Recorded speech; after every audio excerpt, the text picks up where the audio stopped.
Let's take a look at the starting grid tonight. The Haviland starting grid for these 36 competitors rolling down pit road and getting ready for action. On the pole is Rusty Wallace, who swept both races in that championship season of '89. Alan Kulwicki will be alongside, who was the race winner at Bristol under the lights earlier this year. Row 2.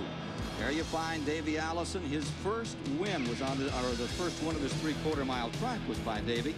Mark Martin is on the outside, still looking for his first win in '91. Row 3, Bobby Hamilton, outstanding rookie, is there. And Ernie Irvan has had a couple of Winston Cup wins this season. Row 4, that's Ricky Rudd. And Kyle Petty will start alongside, making his second start since those injuries earlier this year at Talladega.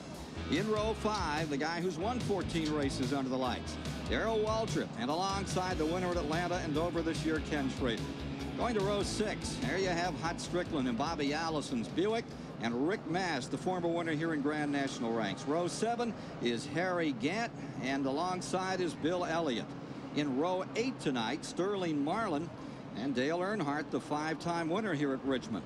In row 9, it's Jimmy Spencer in the Travis Carter car, and Jeff Bodine.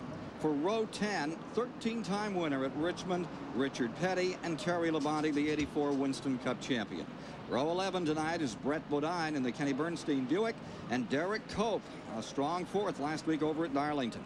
In row 12, Greg Sachs out of Mattituck, New York, and the famous Larry Pearson, that second-generation driver, could be strong tonight. Row 13 is Dale Jarrett, and alongside the Colorado campaigner Wally Dallenbach Jr. Row 14, Florida's Rick Wilson, and Lake Speed is there.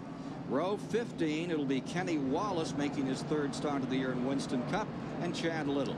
For row 16 tonight, Michael Waltrip deep in the field, and Morgan Shepherd in the Bud Moore Ford.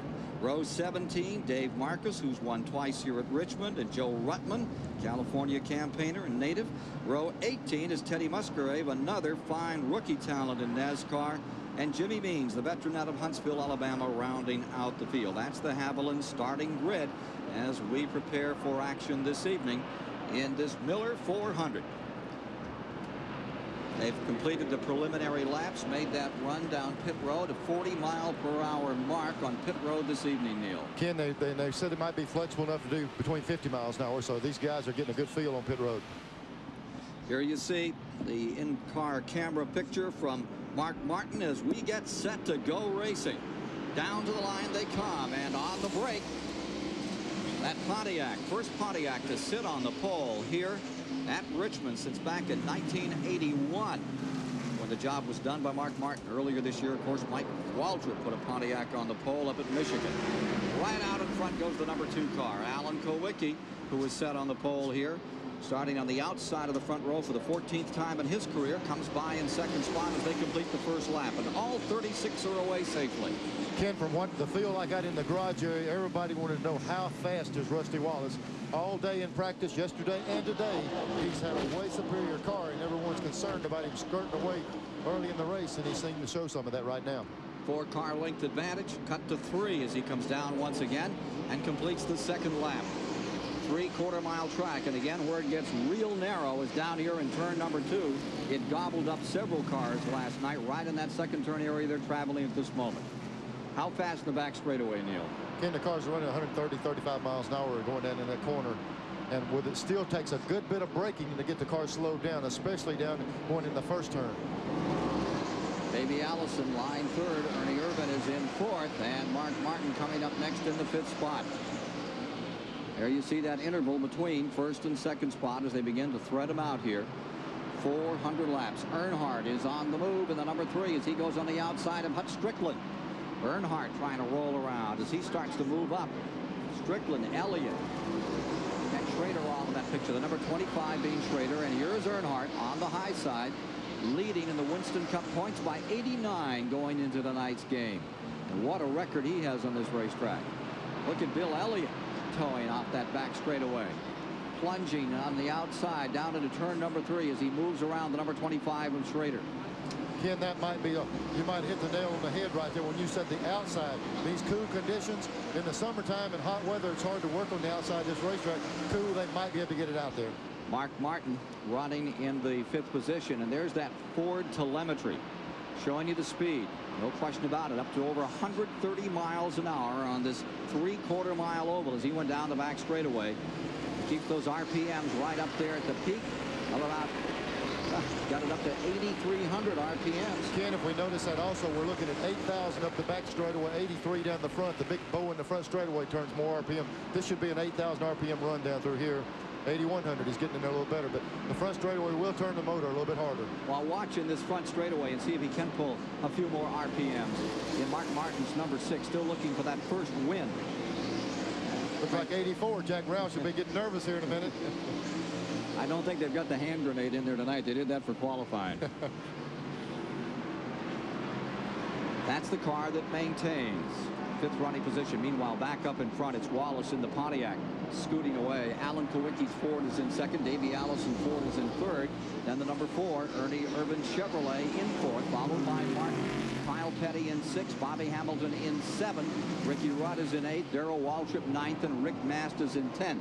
This with 8 of 400 laps complete.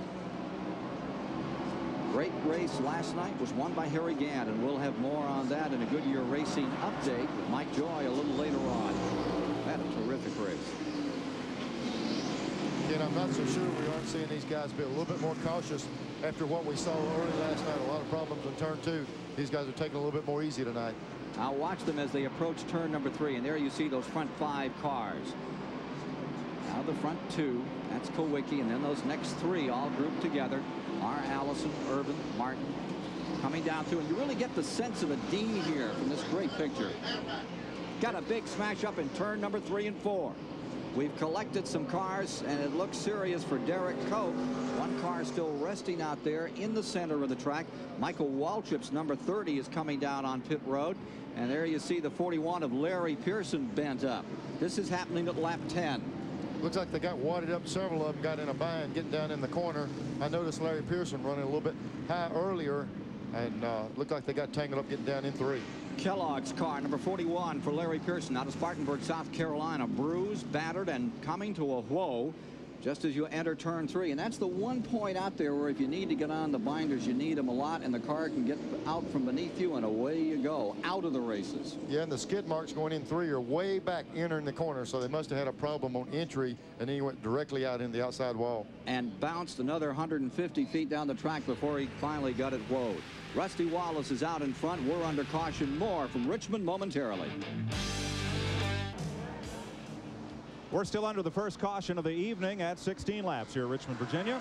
True Value Hardware stores post $5,000 at each race and $50,000 in year-end awards to the hardest chargers. Here's the way the point standings sit coming into Richmond. Already Rusty Wallace has picked up 50 points for leading those first 10 laps. Ken? Ready to go back to racing with 15 complete, going back to green. David Pearson into the Hall of Fame, and his son out of the race here at Richmond in that crash taking place in turn number 3. Yeah, looks like they got a big jump on this thing. There's some cars back in the back really making a good move. Rusty's still showing that strength out front, but they're really shuffling around back behind him a little bit. Rusty seems to be able to have things under control right now. Leader coming by with a 2-car length advantage, the 1989 champion here, Rusty Wallace. Pontiac has won this race only once, and it was Rusty Wallace who pulled it off.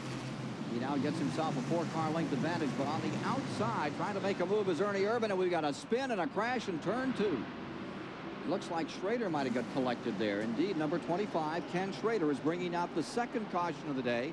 This at lap number 17. In that critical corner, that calamity corner, turn 2, where we had so much action in a Grand National race a night ago. One thing we're seeing, Ken, down in turn 2 is the availability to be able to use that track out there. Before it was like a no man's land. These cool conditions, they get out there, they pinch a car down inside, and it really gets him loose coming up off the corner. And that's where we had a lot of problem last night. The last time I saw SCHRADER, he was right on the bottom. So they picked up the field. SCHRADER has circulated around. Let's take a look again at what happened in turn 2. There's SCHRADER going down in the corner. You see the skid marks way back on the entry of turn 1. He got it sideways, and that right there is the radial tire. Very little recovery. Go ahead and spin it out, stop, come get you 4 more and let her rip. He was running 11th when that happened, and that deal on that radial tire is it'll carry you into the corner a lot longer, but when you get in trouble, you get to the edge and you're right off it before you know it. Very little recovery time with him. Almost none. They say it's just like driving off the edge of a cliff. You get to that edge and there's just no reprieve when you do go over the edge. So we have SCHRADER now on pit road taking on some new rubber. You can see that the number 6 Ford, Mark Martin, in the Jack Roush car with a lap before they turn him loose, gets himself set to make a run here from the 5th position. Just idling along on 4,700 RPMs. What's that do to your daily car?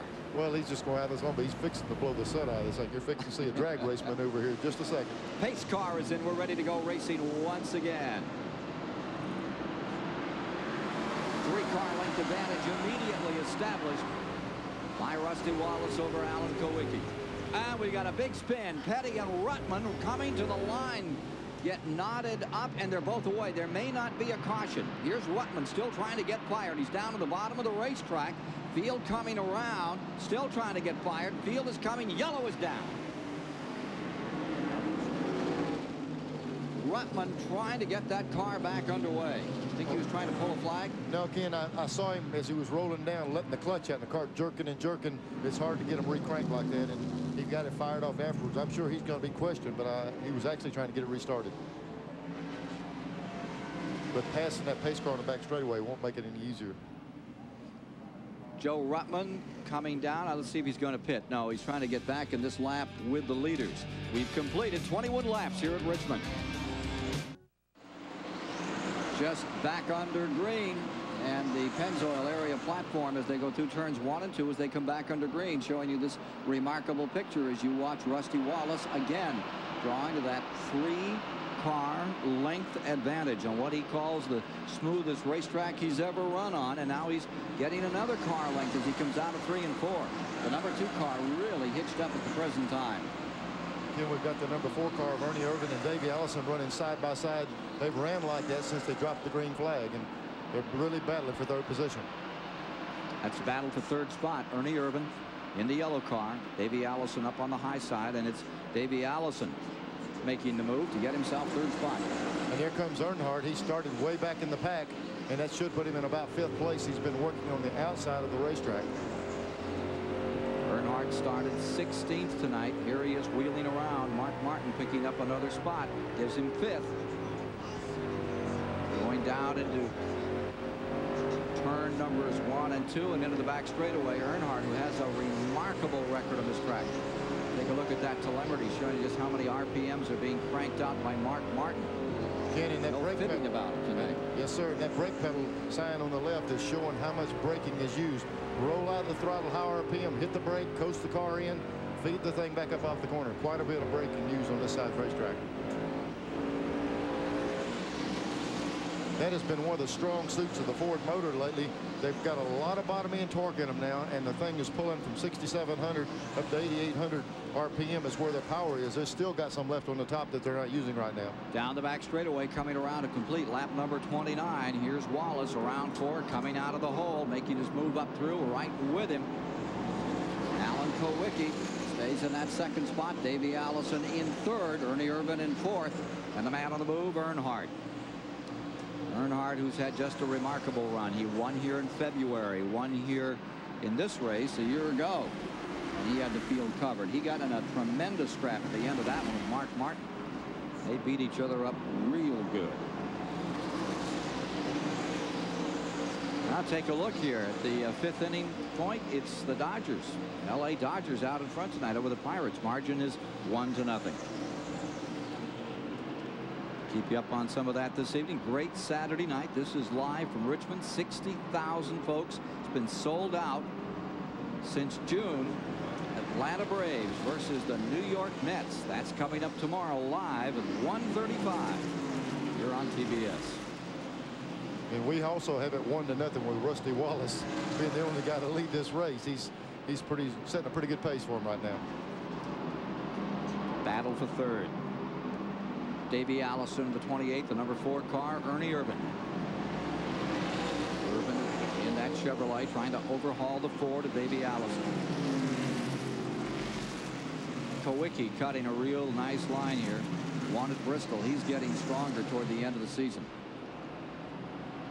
Out in front, Rusty Wallace. Would you like to see more night races for the Winston Cup Series, Rusty? for the fan, I would think a night race would be much, much better. At night, I really enjoy it. For some reason, it seems to bring out the Dr. Jekyll and all the drivers for some reason. I don't know why. At least it happens at Bristol. I sure as heck hope it doesn't happen up here. They talk about how smooth this track is. Thus far, it's bitten them for 3 caution periods thus far, a total of 10 laps. We've completed 34. Ken, it also allows them to do something else. As you see the front of that Pontiac coming down in there, the entire front area of the car is almost plugged off like qualifying.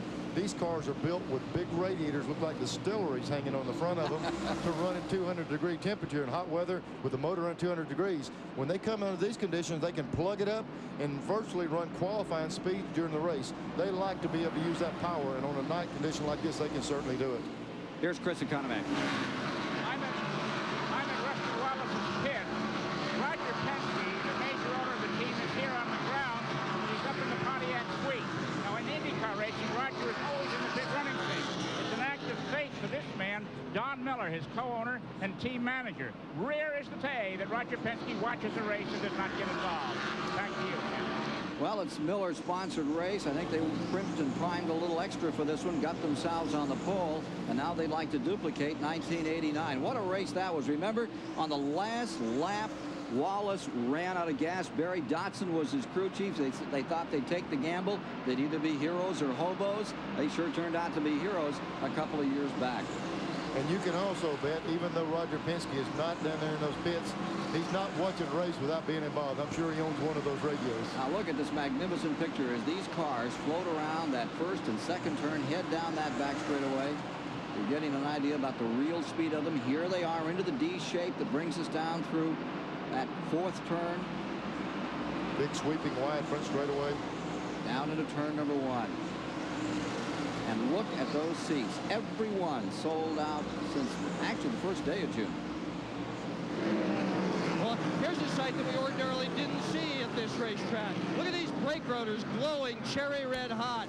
Everybody from the leader all the way back is using an awful lot of brake trying to get in here, and they've got the brakes just lit up. It's quite a sight from the infield, Ken. Dick Berggren, I'm not so sure some of that's not coming from the fact that they're able to use all the horsepower in these cars.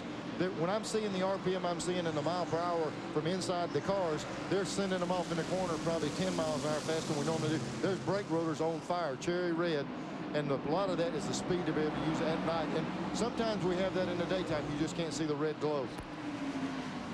But don't be misled about the brakes. It's not a dangerous condition when they get red. These cars use a metallic brake pad. The rotor is metal, the brake pad is metal. The hotter they get, the better they stop. 40 laps are now complete, and Wallace, trying to make it a walkover out here, pulls himself to a 7-car length advantage, 8-car length advantage. He draws a bead on getting away from everybody. He'd like to find some lap cars to play with out here. Not the case at the moment. KULWICKI lies second, Allison third, Urban fourth, Earnhardt remains fifth, Mark Martin is sixth, with Kyle Petty in his second appearance since that awful crash back in May at Talladega, having another really good run. He had a fine run. He was running up in fourth over there at Darlington and had the motor go away. He broke a belt. Well, Ken, we're starting to see some of the great things about night racing. Visual acuity. Not only do you have all that grandstand and things in the driver's peripheral, but the fan, just like night baseball. Your focus is right on the cars and on the action, and you see those things you don't see in the daytime. You see brake rotors glowing, chassis scraping on the asphalt, and lots of other things. 43 laps complete. We'll be right back to Richmond.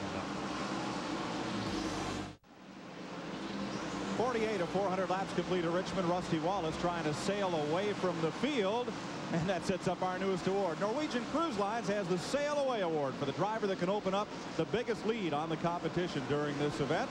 Norwegian Cruise Lines will donate $500 in that driver's name to the Richmond Area Christmas Mothers Fund. The golf tournament this week raised over $16,000 for that worthy charity, and they'll donate $500 in the name of the driver who can sail away the best tonight. But fellas upstairs, Alan KULWICKI, it looks like he's got a tow rope on Rusty Wallace's boat right now. Yeah, he's got a magnet on the front of that car number 7, and he's pulling right up. Now here's a car in trouble.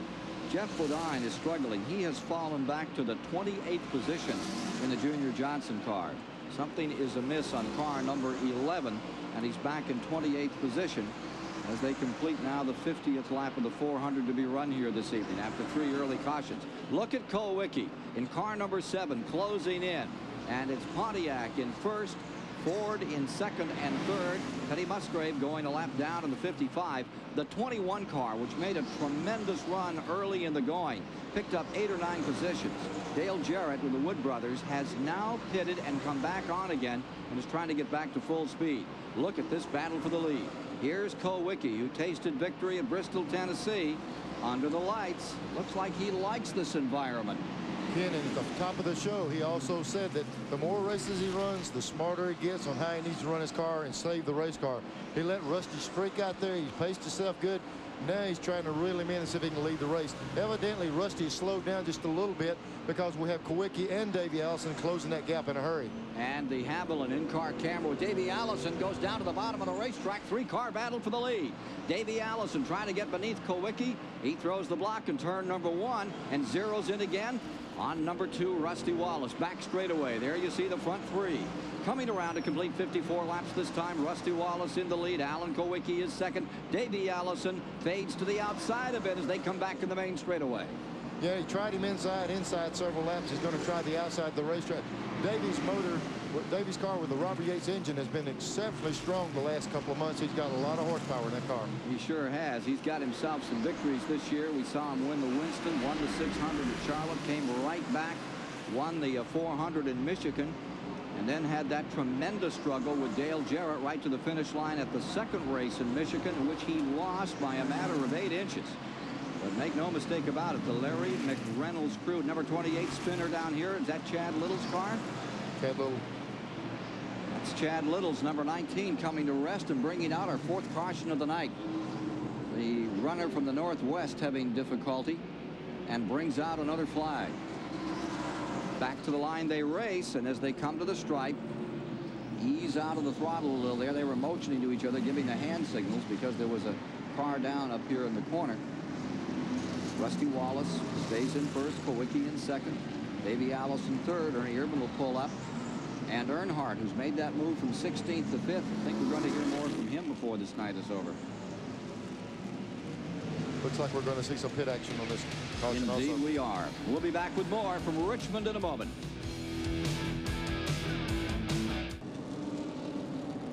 "59 laps have been completed of the 400. Chad Little's car is being pushed back to the garage area. It stopped again down on pit road. And so the car that's now crewed by Harry Hyde is rolling back into the garage area. And guess what happened?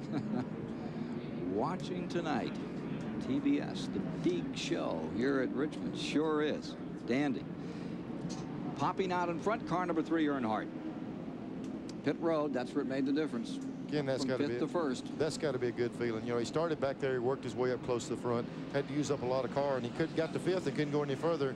And you pit, and the guys stick you back out front. So it just seems to be an endless deal on pit road with those guys capable of doing that. So defending champion in this event on this track, Dale Earnhardt, is back in command. And what a record he has here. In 25 races, Earnhardt's been in the top 10 22 times, 18 top 5 finishes. Some story on car number 3, Earnhardt, as they get ready to cut loose again. Coming around to complete 61 this time. Pace car drops off, and here they come out of the hole with Earnhardt first, KULWICKI second, Rusty Wallace, who had been leading till now, back in third. Kyle Petty, a good stout fourth. Ernie Irvin in 5th. Davey Allison 6th, and as you watch them down to the corner, that's Darrell Waltrip in 7th. Mark Martin is in 8th, and Harry Gant runs 9th. Morgan Shepherd's 10th. 75 car, lap down. Joe Rupp. Ken Allen KULWICKI was really running all over Rusty Wallace a while ago, and he might have something for Earnhardt here. His car seems to really be able to work low, and Dale's car's shoving out up in the middle of the corner a little bit. So if KULWICKI can get that thing down under him, he's got a good chance to get on around him. Chevy Ford battle for the lead. Earnhardt leads the way. The Ford of KULWICKI right there, and the Pontiac lies third. Here comes that Ford back to the bottom. The Chevy holds him off another time. Almost 3 wide in the main straightaway. Let's just throw a Pontiac in there for good measure on the bottom.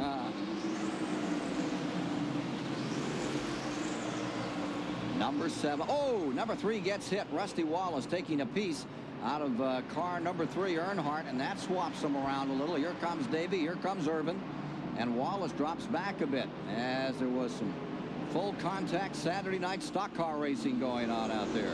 Ken, Earnhardt is notorious for when you pass him to dive right back under and try to get back to that very same corner. He made that move, and Rusty had an opening and got under there, and they got together coming off the corner. A little blind in those shadows coming off the turns here at night. Either a little blind or you don't care.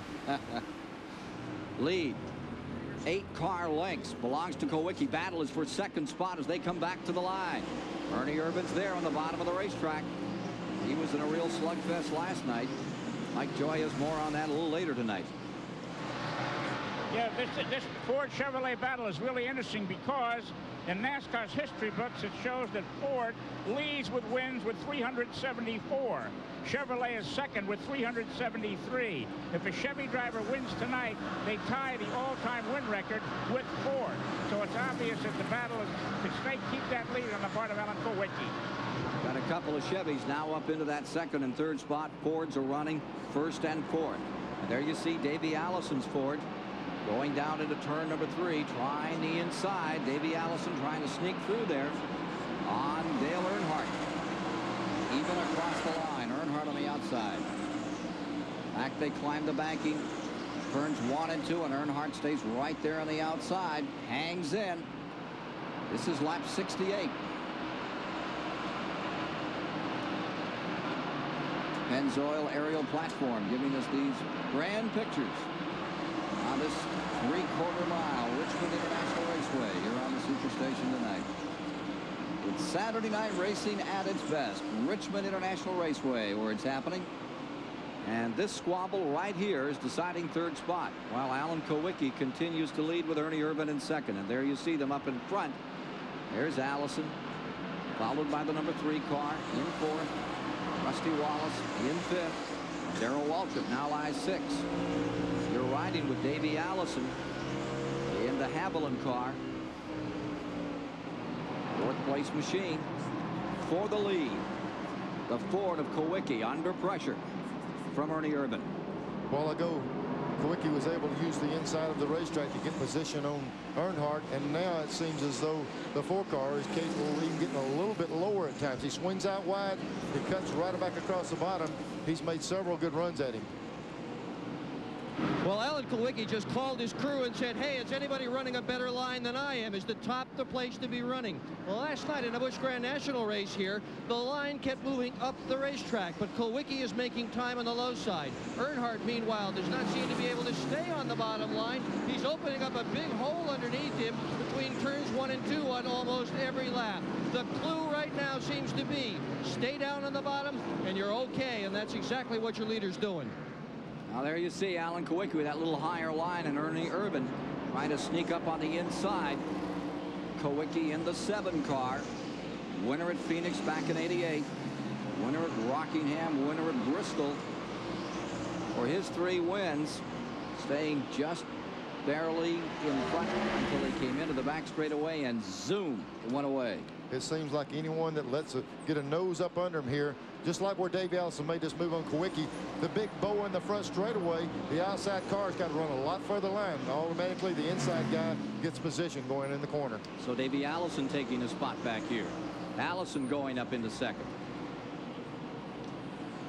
Let's take a look at a race summary here. What we've experienced. Those first 57 laps were all in favor of Rusty Wallace. Then under caution, Richard Petty got himself a lap. Dale Earnhardt took over for a while, and now it's been Alan KULWICKI until just a moment ago when Ernie Urban went up in front. Ernie Urban now has his hands full in this Chevy Ford battle. That's how we got this race underway tonight. We've now completed 75 laps this time by. Here's Davey Allison putting the heat to Ernie Urban as they cross the line and go into turn number 1, and Davey Allison is set for it. Ernie Urban holds him off on the outside out of 2. Good battle right here. Davey can get position. The 4 car's got a lot of motor. The 28's got a lot of motor. It's going to be who can get the inside and work the best. Ernie Urban really come into his own. He's had a lot of controversy this year, but he's won at Watkins Glen, and of course he won the Daytona 500. And for the moment, he has the advantage here at Richmond. You know, with the seats they have here, this is now, what, the 4th largest track as far as seating's concerned, and every one of them sold. They've announced a 65,000 crowd. And you'll note from these high pictures once in a while as you continue to watch this battle for the lead that the infield looks sparse. Well, that's because it's been closed. It's preferential treatment for only those involved in the race parked in the infield tonight. Nobody else is allowed in there. That's why it doesn't look as jammed as we've seen it in the past. Battle for the lead continues, and it's Urban by less than a car length over Davey Allison. Working lap 79. Ken, I'm not so sure that this night racing was not treating us to this. The fact of a good, cool track working 2 grooves. We saw last night several different grooves working good. Look at this third place battle. There's the number 2, Rusty Wallace in the Pontiac, and Alan Kulwicki right alongside. Grand racing. Ken, I was really concerned. See the right front tire of Rusty's car? All the writing has gone off of it, and the big fender caved in right there. That's where he got him. Earnhardt. See the rotor cherry red going in the corner? I was concerned that that bump had knocked the toe end out. He fell way off the pace. He's probably, even if the toe end's out, Rusty's learning now to adapt to a little bit different feel.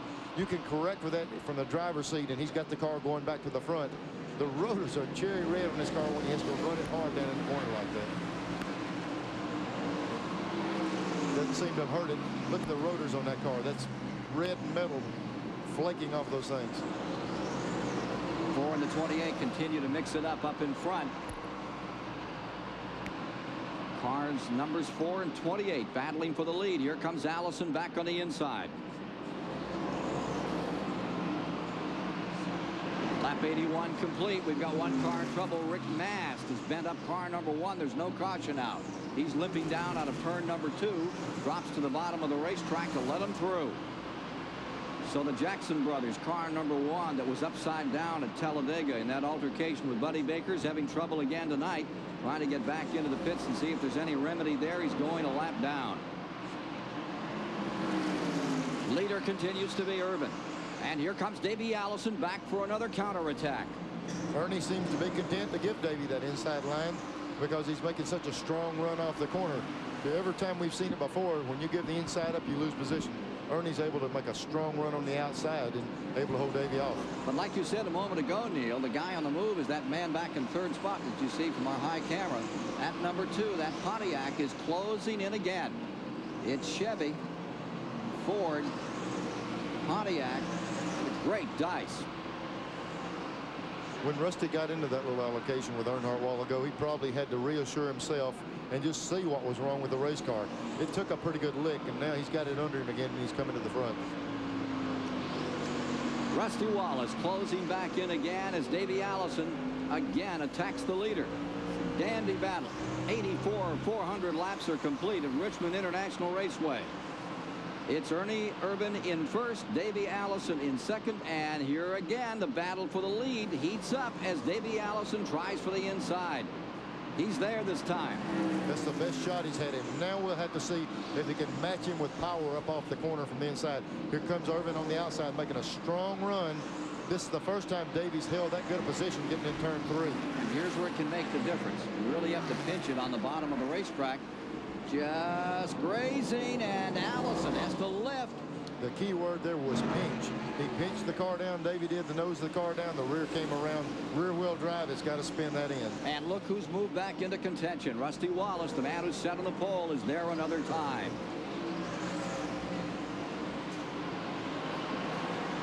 As Rick Mast comes back onto pit road another time, we'll be back with the action. Plenty of it here at Richmond in a moment. Back at Richmond, 94 laps are complete, zeroing in on a quarter of the distance. And there, from the Pennzoil aerial platform, you see the interval. On the front 3 cars, Ernie Urban in command, Davey Allison in second, Rusty Wallace in the number 2 car, lying third. Those are the front 3.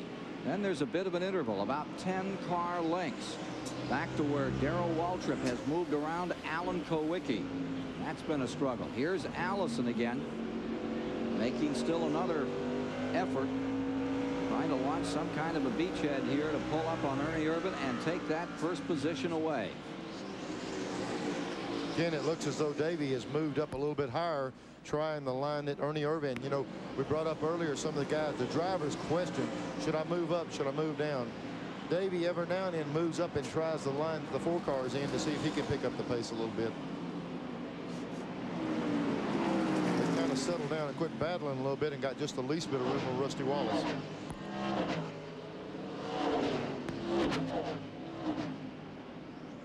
There you see the interval to that next flock of cars, and in there was a couple of flat machines, followed by WALTRIP in the 17.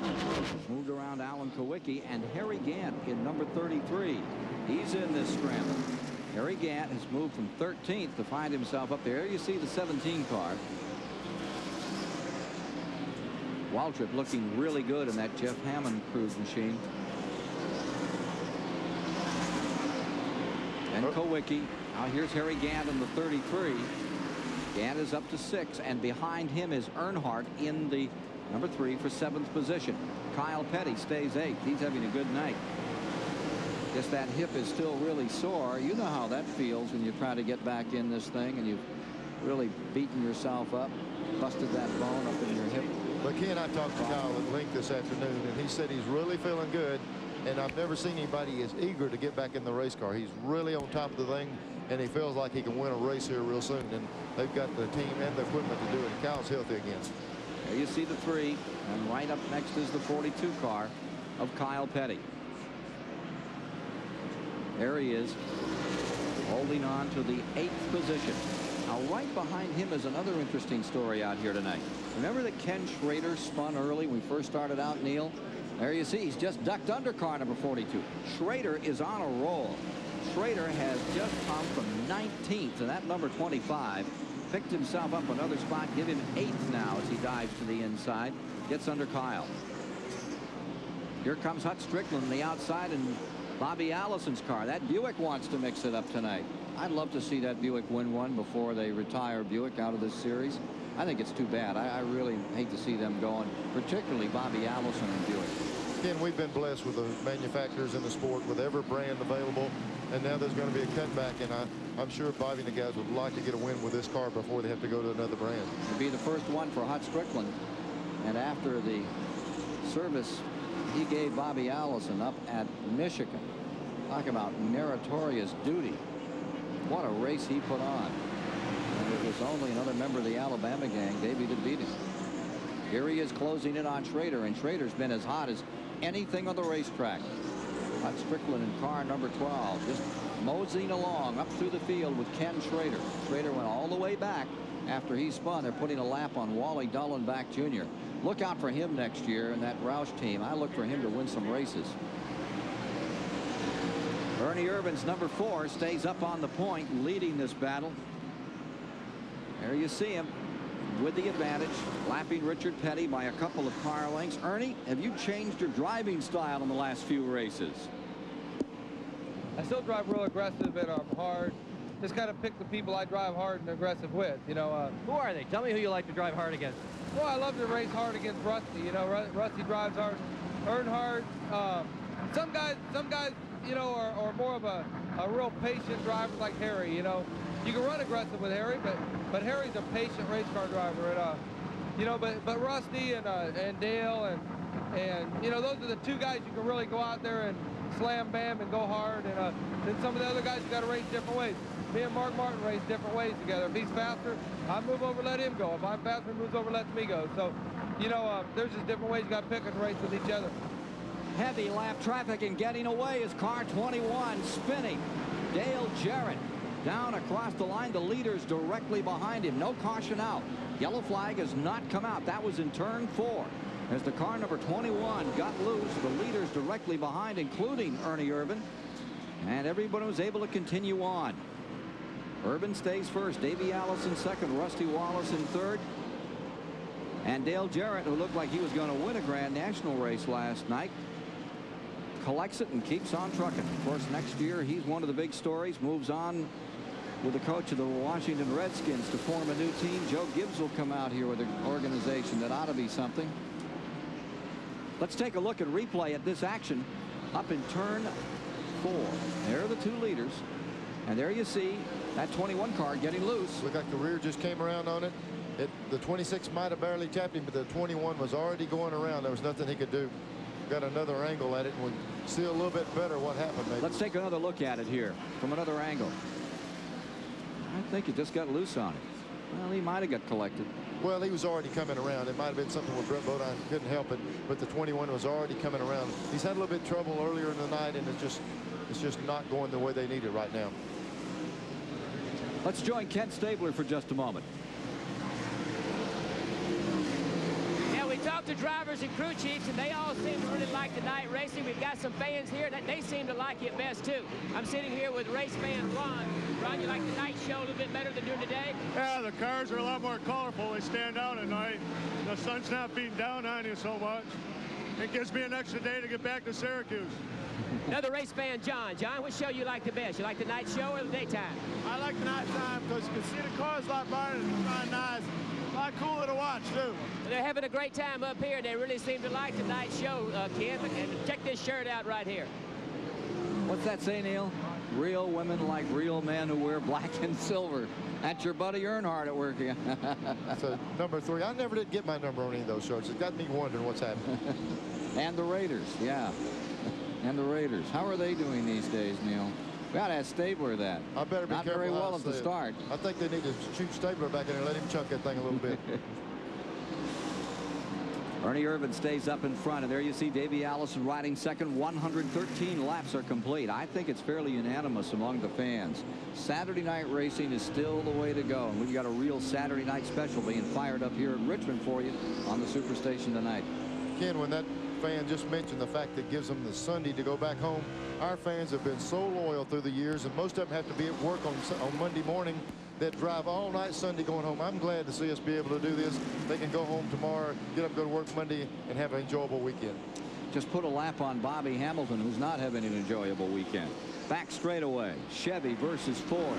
Ernie Irvan there for a moment.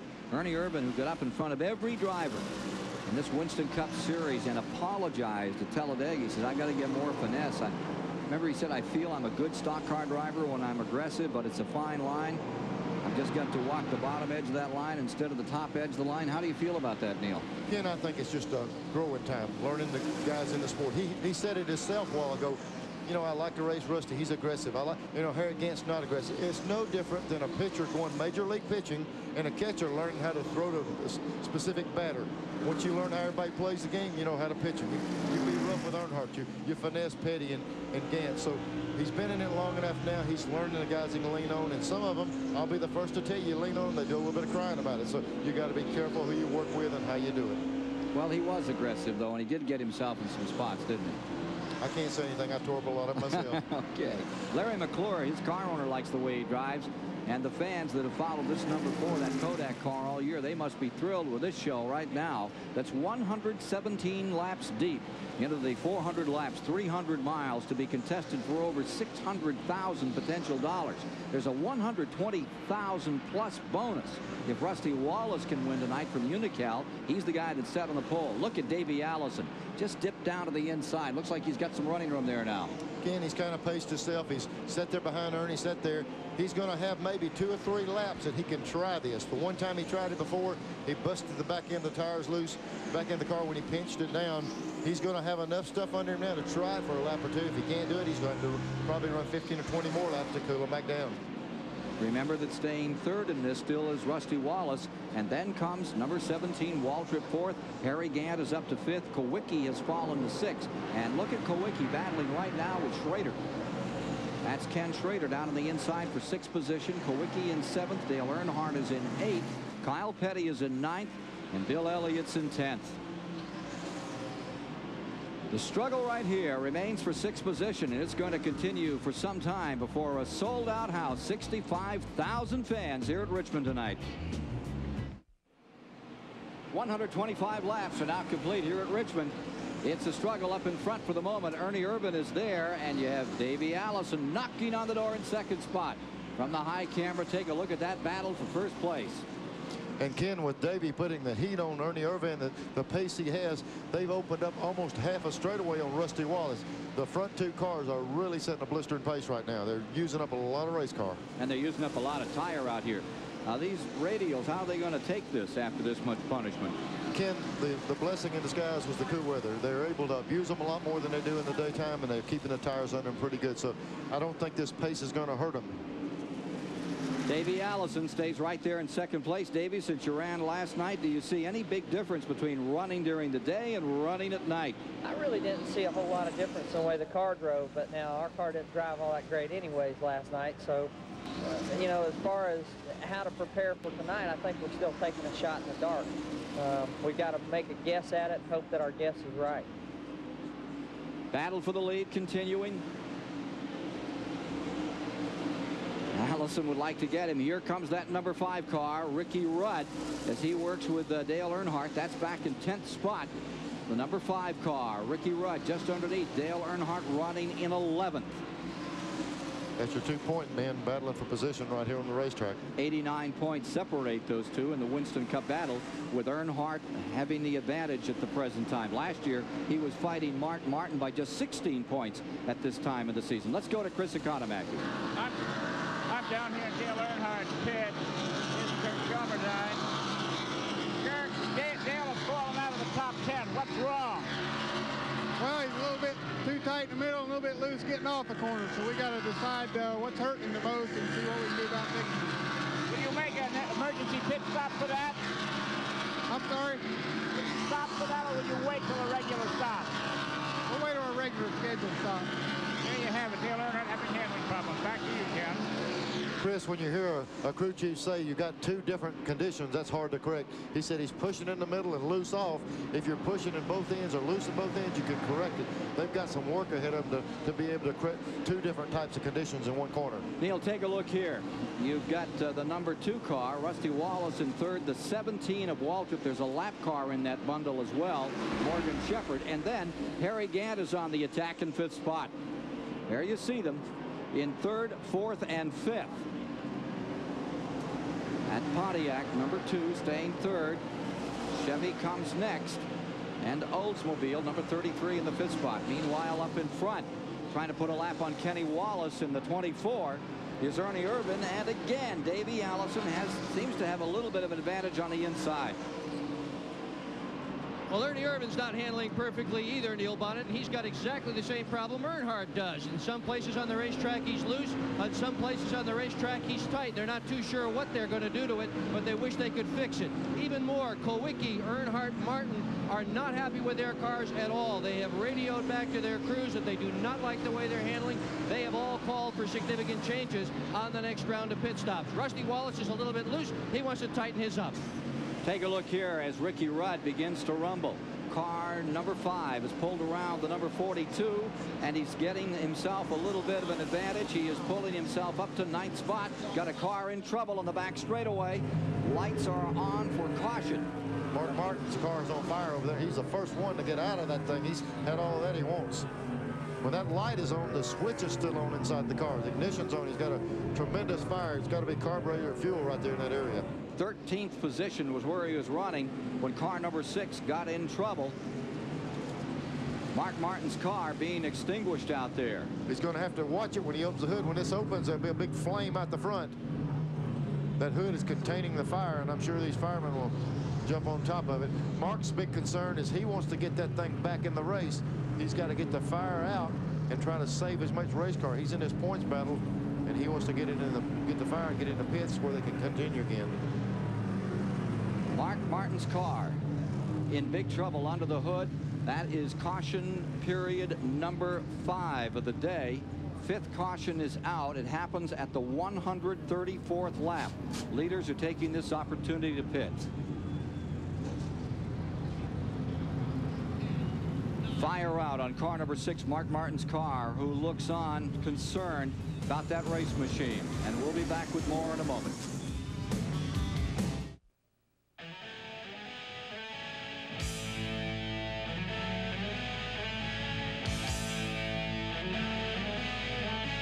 Champion Spark Plugs presents NASCAR Legend. At 17, Junior Johnson stepped from behind a plow to behind the wheel of a race car on a North Carolina short track. However, had it not been for an accident to Junior's arm, folks from Ingle Hollow, North Carolina will tell you he would have made a Major League Baseball player for sure. Instead, Junior's hard-charging, aggressive style, that unwavering determination, has made him a stock car legend. Junior Johnson had an innate sense about how to make a car win races. Like Nolan Ryan can throw strikeouts. He consistently brought cars to the front 50 times in Winston Cup racing, including the 1960 Daytona 500, and he's tied for 8th on the all-time win list. Retiring from driving, he didn't change. Junior Johnson's winning ways continue. Currently, he's the most successful car owner in the last 10 years. His formula is simple. If you work hard enough, you can do anything you want. Never gives up, never takes no for an answer. These days, his life is racing. But now and then throughout the summer, he goes back to earlier dreams. And you'll find him in Atlanta or up at Yankee Stadium, watching his favorite team, New York, doing what he liked to do best as a kid. Junior Johnson, an American hero and a champion spark plug NASCAR legend. We're still under caution here at Richmond in a very competitive race, and thus far nobody's been able to sail too far from the field. Rusty Wallace has built up a 2.5-second lead on the field during the early run of green flag racing. We sailed on the Norway with the Wallaces back in January. Patty bit my wife Libby. Rusty couldn't relax for about 1.5 seconds. We had a great time the whole 7 days. So right now it's Rusty's name that's penciled in on that check for $500. I think that Rusty Wallace is just a little like the late Mickey Thompson. Taking a look here, and they relaxed best when they were in a race car. Taking a look here is Mark Martin trying to check out what went on there. He lost the brakes. The thing rolled all the way by. Let's take a look at a replay of what happened. Here he is going down in the corner. He's already on fire. It looked like the right front. The fire was coming off the right front. Ken, what possibly could have happened is he came into the pits. He didn't have any brakes on also in the car. He might have brake fluid that caught on fire off the right front. We've been looking at cherry red rotors all night long. Possibly blew a puck or something out of the right front, caught on fire, and then set fuel on fire. Dick Berggren is with Mark Martin right now.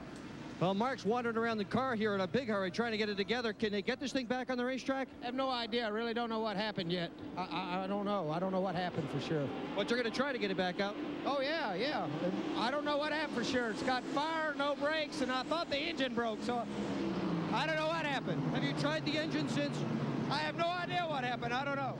Okay, we don't even know if they've tried the engine, but there's been a lot of fire under the hood, and they have an awful lot of work to do on this automobile if they're going to get it back on the speedway. 142 laps are complete as we go back under green, and jumping out in front is Davey Allison this time. And as they shake them out after all those pit stops and the opportunity to fuel and change tires, we have Harry Gant in second, Darrell Waltrip in third, Rusty Wallace is in fourth, Ernie Irvan is in fifth, Rotting in sixth, Ricky Rudd. Seventh is Earnhardt. Going down the back straightaway, Kyle Petty is eighth, Bill Elliott ninth, Alan Kulwicki in 10th, and Schrader just back of the top 10 in 11th spot.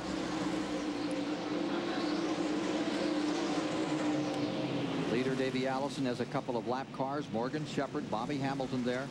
Rusty Wallace just made a move under Gant, moved him up into second position, bumped Harry back to third, and we might see Rusty try to make the run on Davey. Davey was very strong when he was running second a while ago. There you see Ernie Irvan up to fourth.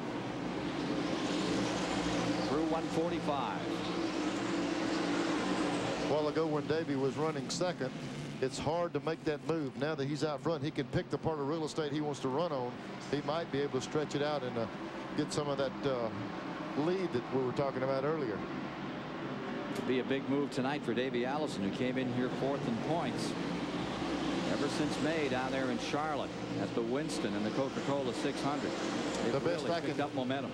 Ken, the best I can tell, Mike Joy better get his eraser out and unpencil Rusty off the drive away out there. It looks like Davey's got the big lead of the night right now. Sailing away right now is indeed Davey Allison.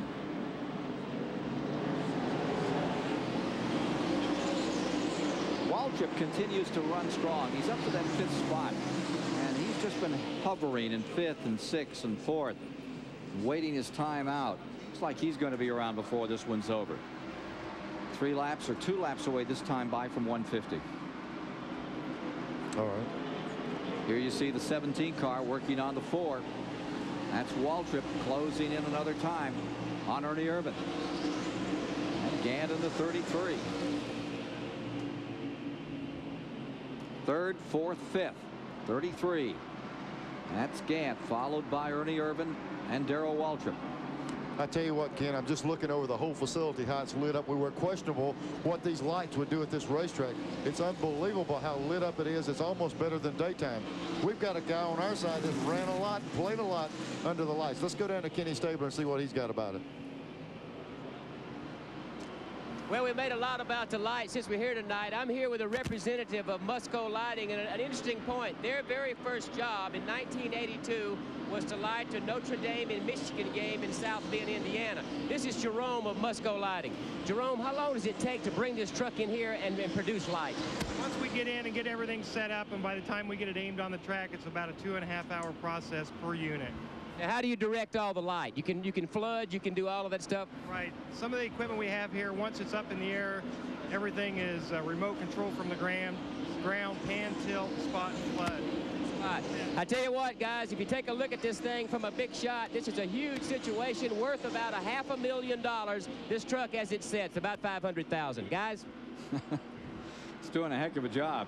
Yeah, Ken, and he also said that thing was remote and they could turn it. Last night during the Busch race, there was a little bit of complaint about turn 4 in the driver's eyes, and they twisted it around a little bit, and we're not hearing that tonight.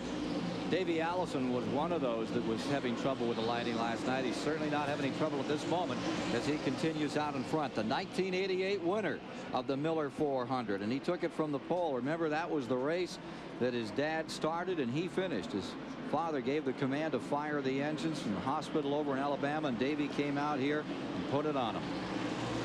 Here you see Harry Gant, number 33, running just in front of Ernie Irvan in the 4th position, and there's Waltrip in the 17 running in 5th, and just behind them Ricky Rudd is 6th. Ken, just as we've seen all year long, track positioning is so critical coming out of the pits. There was KULWICKI leading the race. He lost a little bit of ground on the first caution. He lost a little bit more. He's marred back there in the pack with a fast race car. And Davey got out front with that pit stop, and he's driving away a little bit right now. Rusty's really running his car hard right now to run Davey down. He seems to be the only guy that's got a chance of reeling Davey in right now. Do you wish this thing was a 500 lap? If you were a campaigner, would you rather have it 400 laps or would you rather have it 500 laps? It depends. If you're leading at 399, 400 looks pretty darn good. If you need a little bit more time, you wish there were 600 laps. So the guy out in front is always just as happy if it's over right now. Right now, it's 155 laps deep into the 400 lap route in the Miller 400 here at Richmond. Davey's race. 161 laps complete at Richmond. Davey Allison leading. Rusty Wallace, Harry Gant, Ernie Irvan, and Darrell Waltrip. Here in the Goodyear Update Center, we'll take a look at last night's action in the Busch Grand National ranks here on the 3/4 mile at Richmond. The Autolite Platinum 200, the 26th of 31 races on the series, and the 2-point leaders started up front, Bobby Labonte and Kenny Wallace. First time these cars ran under dark here at the new Speedway. Dale Earnhardt muscled underneath Kenny Wallace to take an early lead as the Grand National, Winston Cup drivers forged their way to the front. Dale Jarrett came a-calling to take the lead away from Earnhardt. Jarrett, who's won an impressive 25% of his Busch races this season. Most serious of the multiple cautions for David Green, the rookie point leader, who found his way up into the turn 3 wall. That occasioned the first of 2 red flags late in last night's race. In the run to the flag, Harry Gant had worked his way up front. Busch Series regular Robert Presley there gave him a tough time in car 59. And here's the last lap from the high shot. What do you watch, the race for the lead or that battle for second? Dale Jarrett sneaks underneath the yellow car of Mike Waltrip. Presley gets right up to Gant's bumper out of turn number 2. Jarrett finds the running room as they head for turn number 3 and race toward the checkered flag. Up front, Gant barely holds off Presley, while Dale Jarrett appeared to nip Mike Waltrip at the line for 3rd. Morgan Shepherd had rear end problems but still scrambled on to a 5th place finish. Darrell Waltrip was 6th, Earnhardt 7th, Joe Nemechek, Ward Burton, and Ernie Irvan. How did the point leaders and the rest of the Busch regulars fare? We'll fill you in on our next Goodyear Racing update. Ken? Thank you, Mike. That was a great race last night. Look at this now. This is SCHRADER battling with Bill Elliott. They're back there in 9th position. Just up in front of them is Kyle Petty. And this war has been going on for the last 3 or 4 laps. It's back in 8th, 9th, 10th spot. But for the moment, galvanizing this 65,000 fan congregation at Richmond International Raceway. SCHRADER Chevy, that Rick Hendrick car, looking grand, and he had trouble in the outset of the race. He's come roaring back into it, and he's tangling with Bill Elliott right here. That's a good one. Well, I tell you, Elliott and their team is really, the last half of the season, they've got their car running a lot better. I was talking to Bill in the garage. I said, how's your car? And he just threw his hands up. He said, you know, 1 week we're good, 1 week we're off. And they're really getting the car a lot more consistent here later in the season. There you see those 2 cars that are battling in the 8th position. It's the 25 and the 9. And Alan Kulwicki is just back behind them. He stays in this fight. Remember, he was up in front for some time, and he could be back before it's over. And Sterling Marlin in the Junior Johnson car number 22 is right behind Alan Kulwicki at this point. That's the best that Junior's cars are doing tonight. In fact, Marlin and Bodine are running in 12th and 13th for Junior at this moment. Yeah, Junior, they've really put out an effort on the motor program, trying to get the power in there. Picked it up quite a bit. The car, both of them are pretty strong.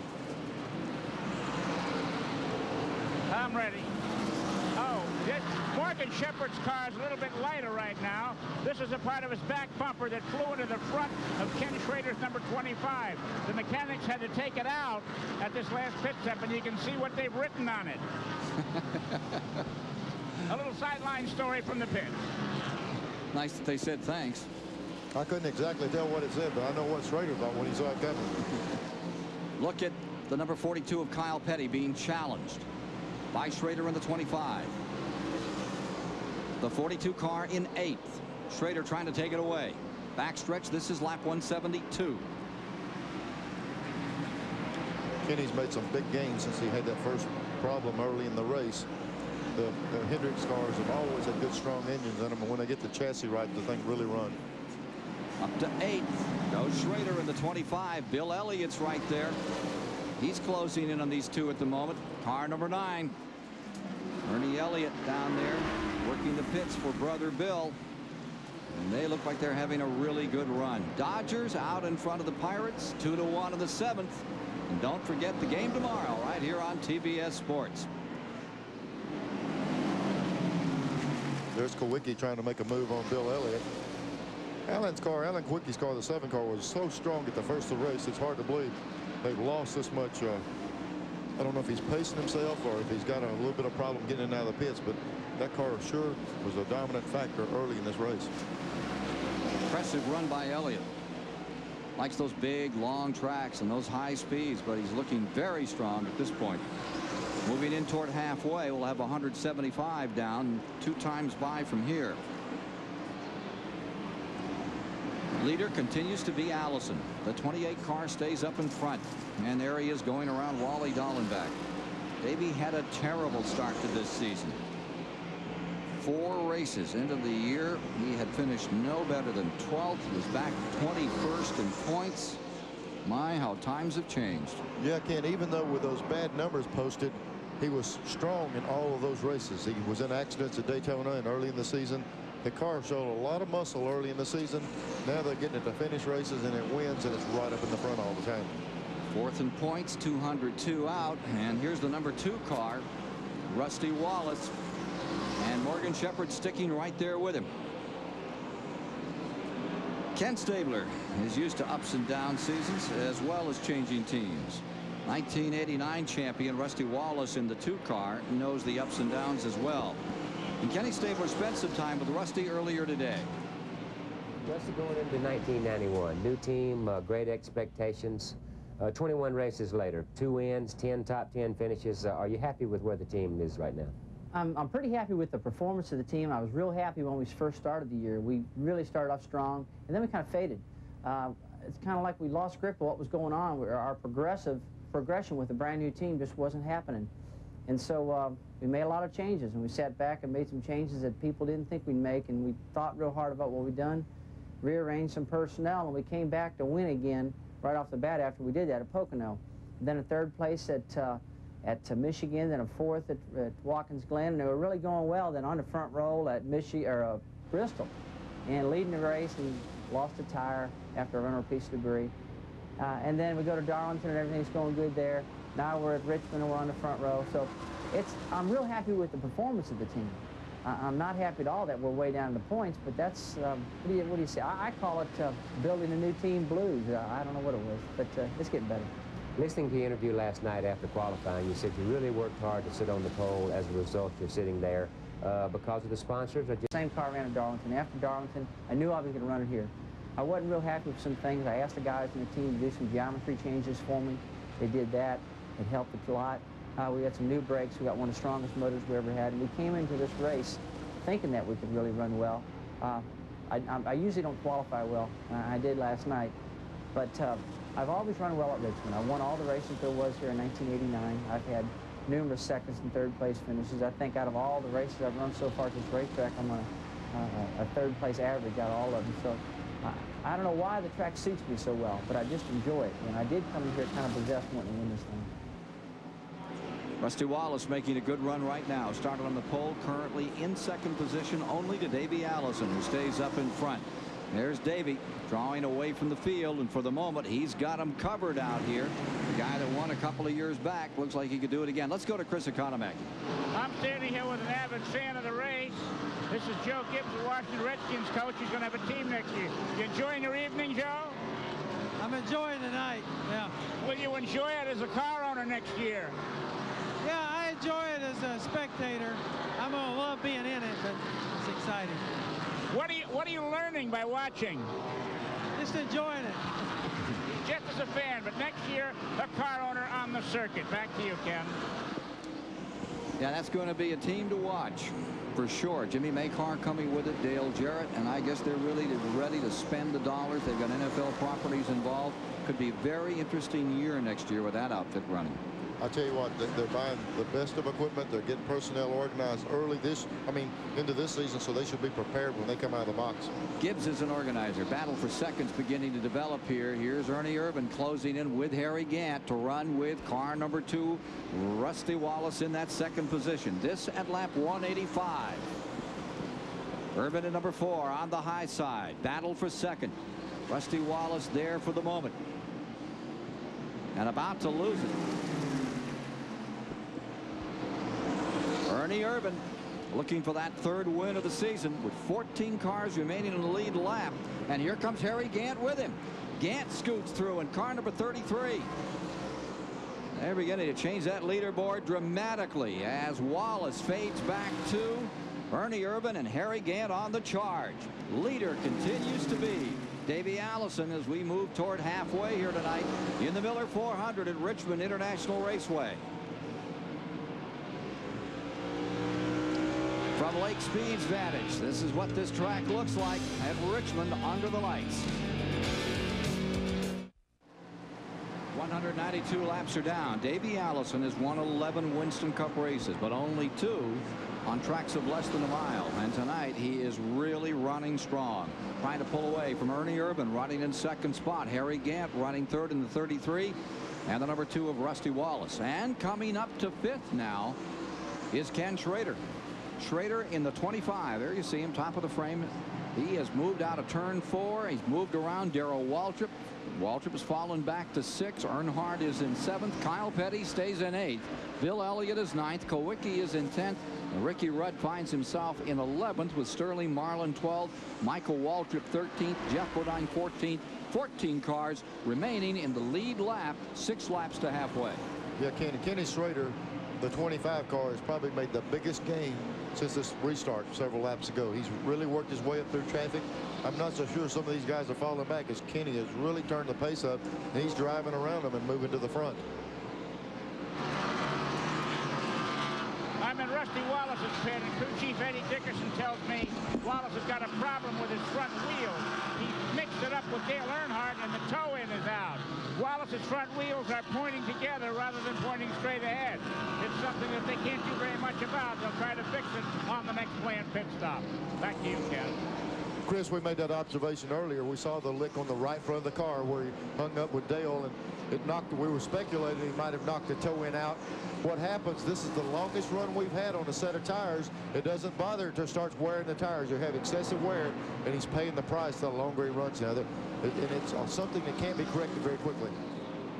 Well, there you see that number 2 car as it trucks around Teddy Musgrave, and from the viewpoint of the Trop Arctic, car number 66, Lake Speed, gives you an idea. Watch this car and see how it tracks.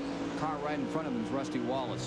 What you get into a lot of time, Ken, where it gives you a problem is getting down in the corner. When the toe end's out a little bit, the car gets wiggly getting in, and you got to chase it around, then up off the corner to wiggle a little bit. And that little bit of hesitation or that little bit of chasing the car to get it where you want it to go costs you valuable time each lap. There's some of that wiggle we're seeing down there. He's running the car a lot lower than some of the folks, and he might be having to have that extra room to work up off the corner. Using up a lot of racetrack. So here's Kyle Petty's number 42, 8th position, and Bill Elliott's there knocking on the door in 9th. Great to see Kyle back and run this well, isn't it? And that run at Darlington was superb. Yeah, everybody was wondering how Kyle felt. I guess he showed him. He had a good finish. He's not just going to get in there and go through the motions of being back in the race car. He's in a position where he can win races. Almost no limp either. I saw him out here today. He looked in pretty good shape after the abuse he took down at Talladega. Well, we slipped around beside the truck. We compared limps and compared scars, and he does pretty good when he wants to. He said, if I don't want to, I don't limp. So he's careful where he does it. Neil, he told me this morning he didn't feel quite as good physically going into this race as he did Darlington. Of course, he had 6 months to rest up for Darlington, but they have a therapist and a trainer and medical personnel attending that team, and they work with him doing stretching exercises and mobility exercises with him for about half an hour just before he gets in the race car to give him maximum flexibility. He was looking forward to this race, but not as much as he was last week. Mike Joy, I also went over to his truck, and they have someone that gets a certain type of food for Kyle, and the best thing I could tell him he was eating was styrofoam. I had to buy it up to see what it's like. I think they use it to put it between boats and docks. I'm not sure it's food, but he's on a real strict diet, and I couldn't live off of it myself.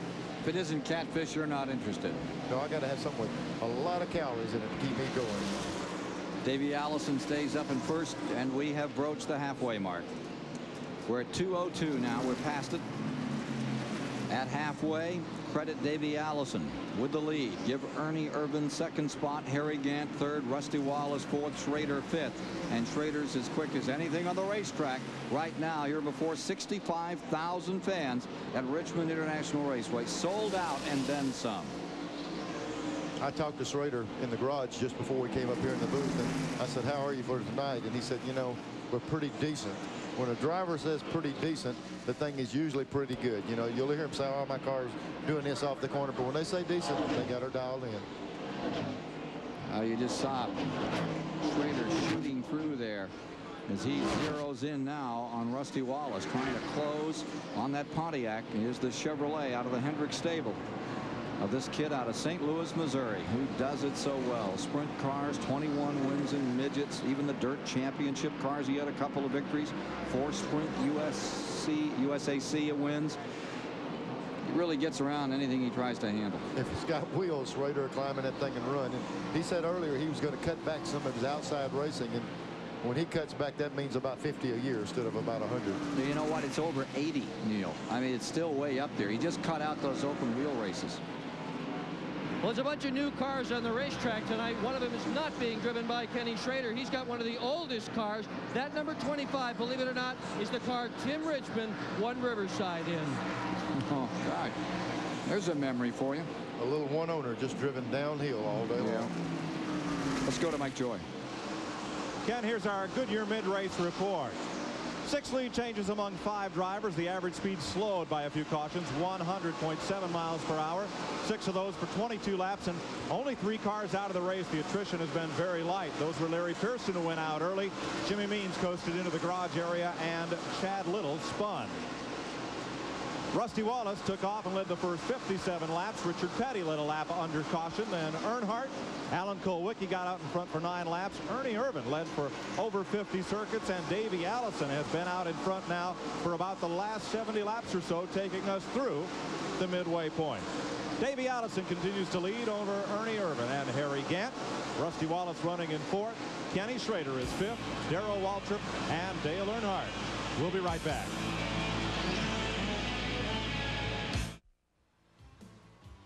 The Miller Genuine Draft 400 is brought to you by Autolite Spark Plugs, guaranteed for 2 years no matter how far you go. And by Lipton Iced Tea, in cans and bottles. Sometimes you feel like a softer soft drink. Back with you once again, watching the 1988 winner of this event, Davey Allison in the Haviland Ford, pouring it on, leading now by some 6 seconds, averaging some 116 miles an hour per lap. The average for the race is only 100 miles an hour.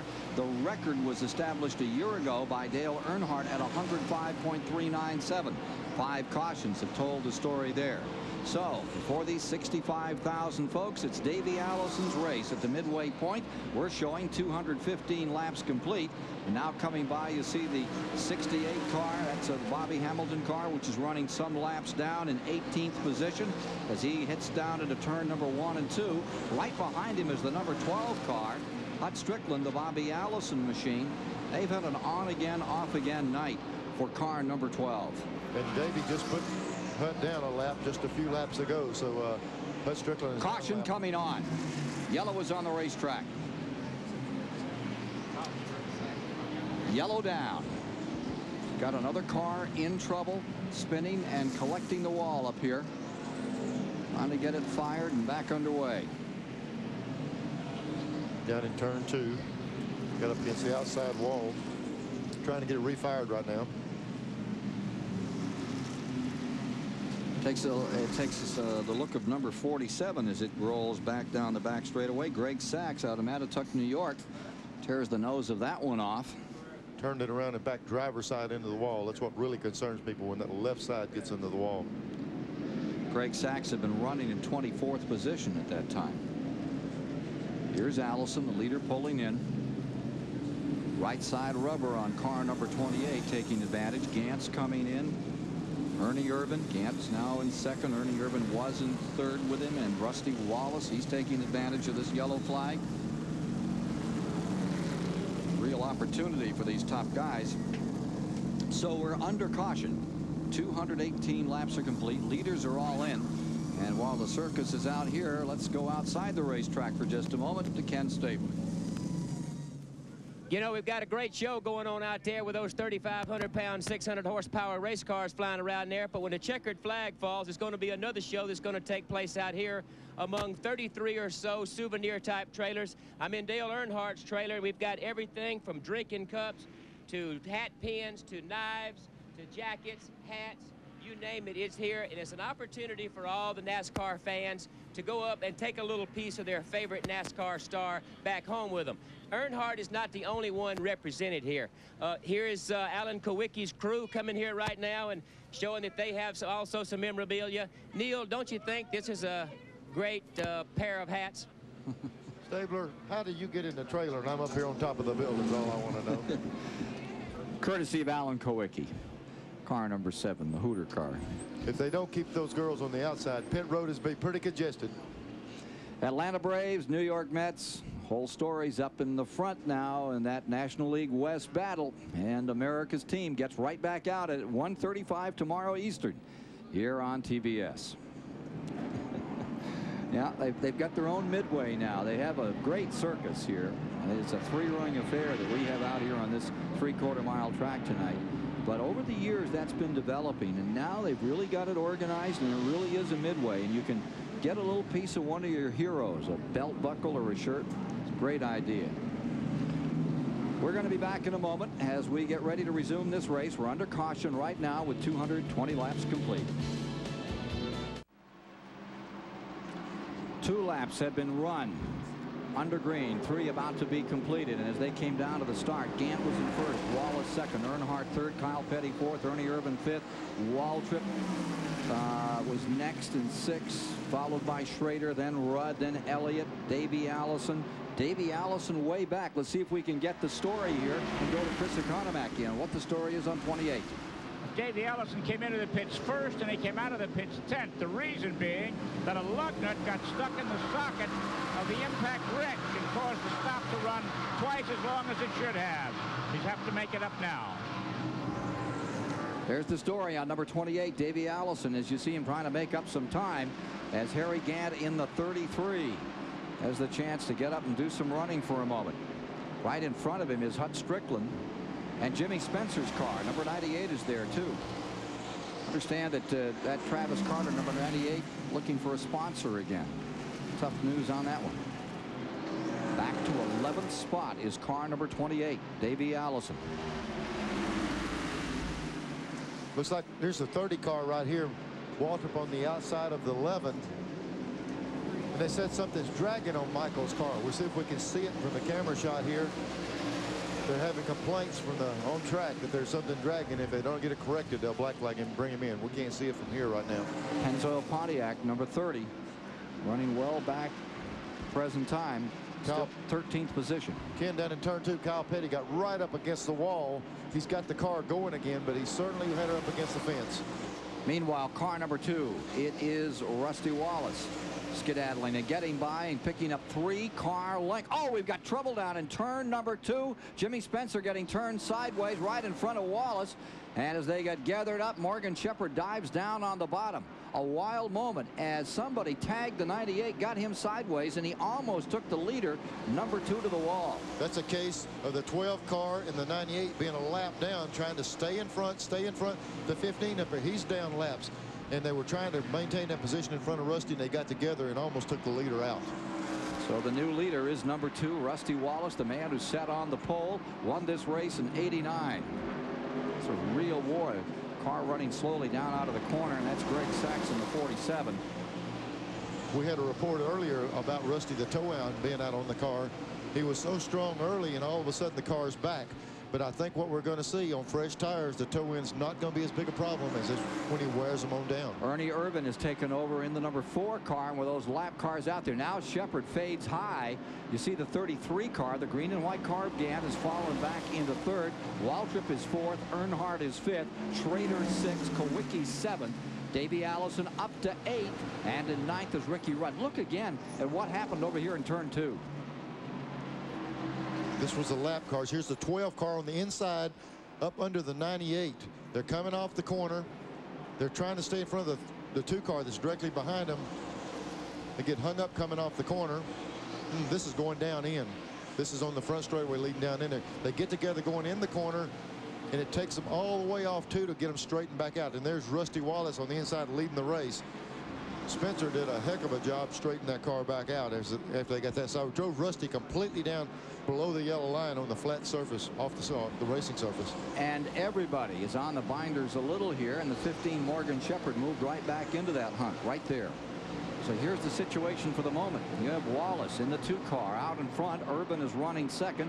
This at lap 233.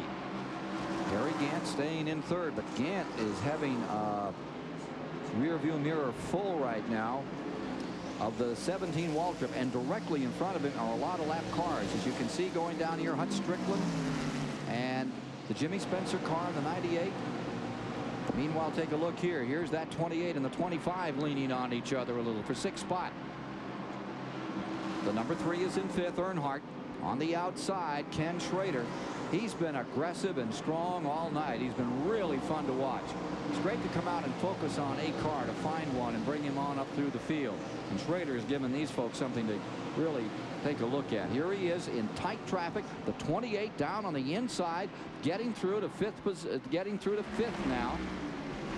Makes the move. He's there, bottom of the racetrack, working. And Ken, that's from 10th to 5th in just very few laps. The lug nut problem with the air wrench, he got way behind.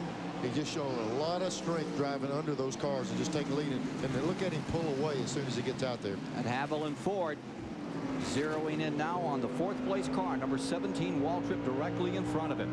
As you ride with him down the backstretch at better than 125 miles an hour on this 3/4 mile track.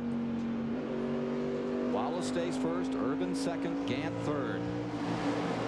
A lot of glare out there in that windshield. And as they get more oil in that windshield, it gets worse. Again, it's not only oil. You get oil on there, but the things actually get sandblasted. Even though we're not running the Daytona and Talladega type speeds, that blasting, continuous blasting. See the big black rubber marks? It smears on there like you smear chewing gum on something. And it gets so on any windshield during the daytime. It's a problem. And it's a little bit of glare, even though they crank the lights around a little bit, just giving them a little bit of a problem. Did you ever try to drive around something and find out it was a crack in your windshield? Yeah, sometimes you drive around and you find that there's concrete out there. You can't see real good.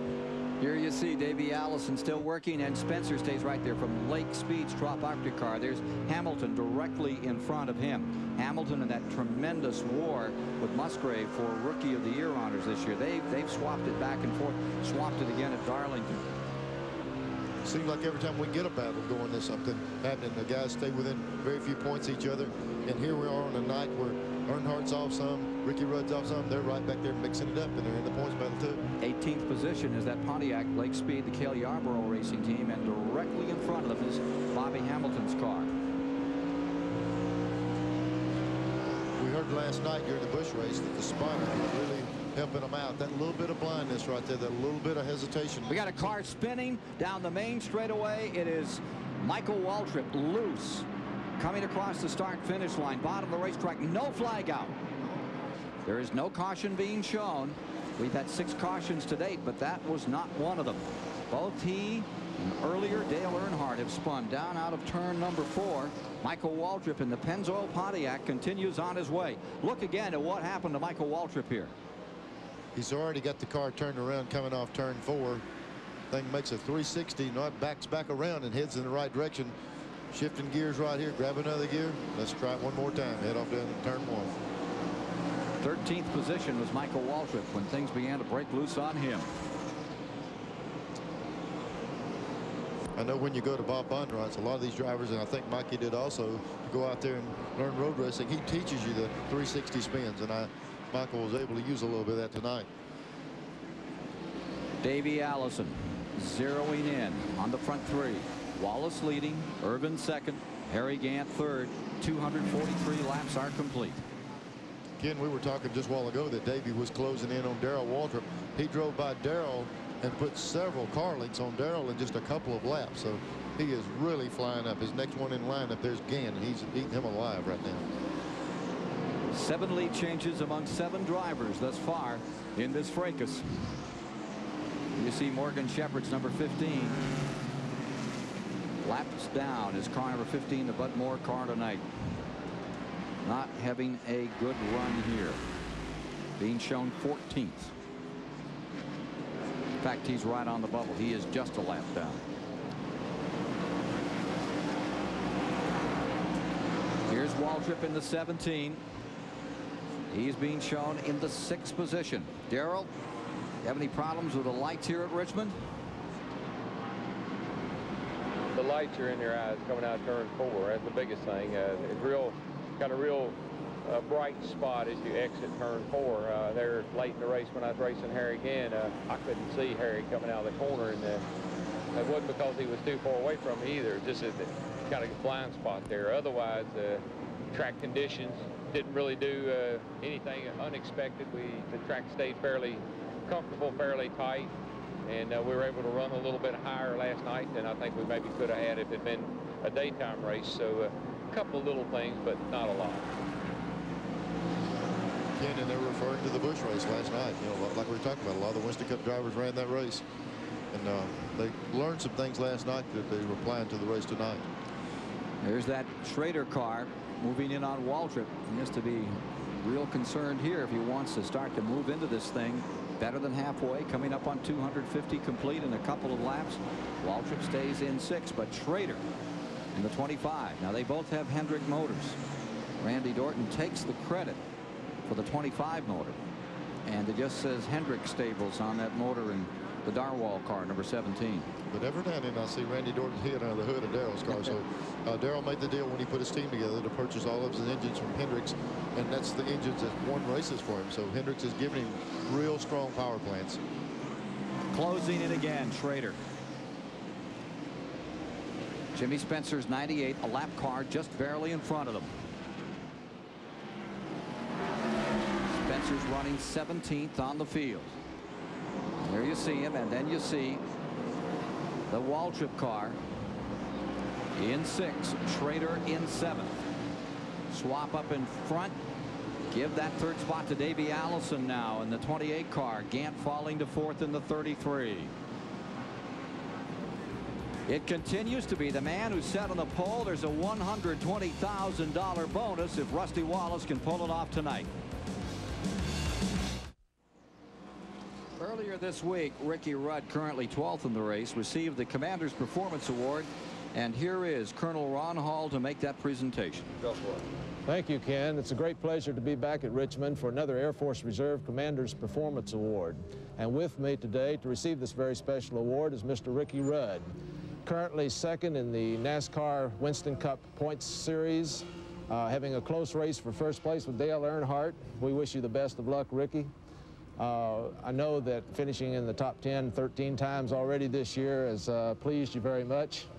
The Air Force recognizes this excellence. It recognizes the teamwork it takes to maintain this excellence, and we're very proud today to present you with the Air Force Reserve Commander's Performance Award. Congratulations. Thank you very much, Colonel.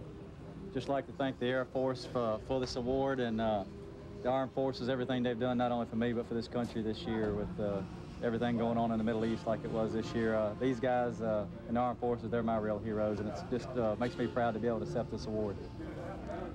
Earlier this year at Darlington, still up here in the lead lap. Car number 5. He continues to fight his way through this field. There's Rick Wilson coming up to run with him. Wilson just off. Let's go down to Mike Joy, the STP Pit Center. Ken, the reason you see that car so brightly are those 9 light towers. Kenny Stabler showed us one earlier. 15 lights per tower, 1,350,000,000 candle power. They draw 810,000 watts. Here's Paul Sawyer's light bill for the weekend. Don't leave the switch on. It's $75,000. Oh, gosh.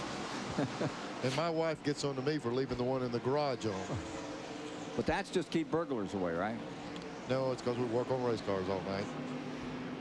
You saw the Rick Wilson car moving in on the number 5 car of Rudd. He's running, has been reported in the 15th position. Rick Wilson in that Snickers car. Richard Petty is back on pit road. We're at lap 261 of the 400 laps, 300-mile distance to be covered out here in the Miller 400 at the Richmond International Raceway. If you're just joining us, it's a sellout, has been for months.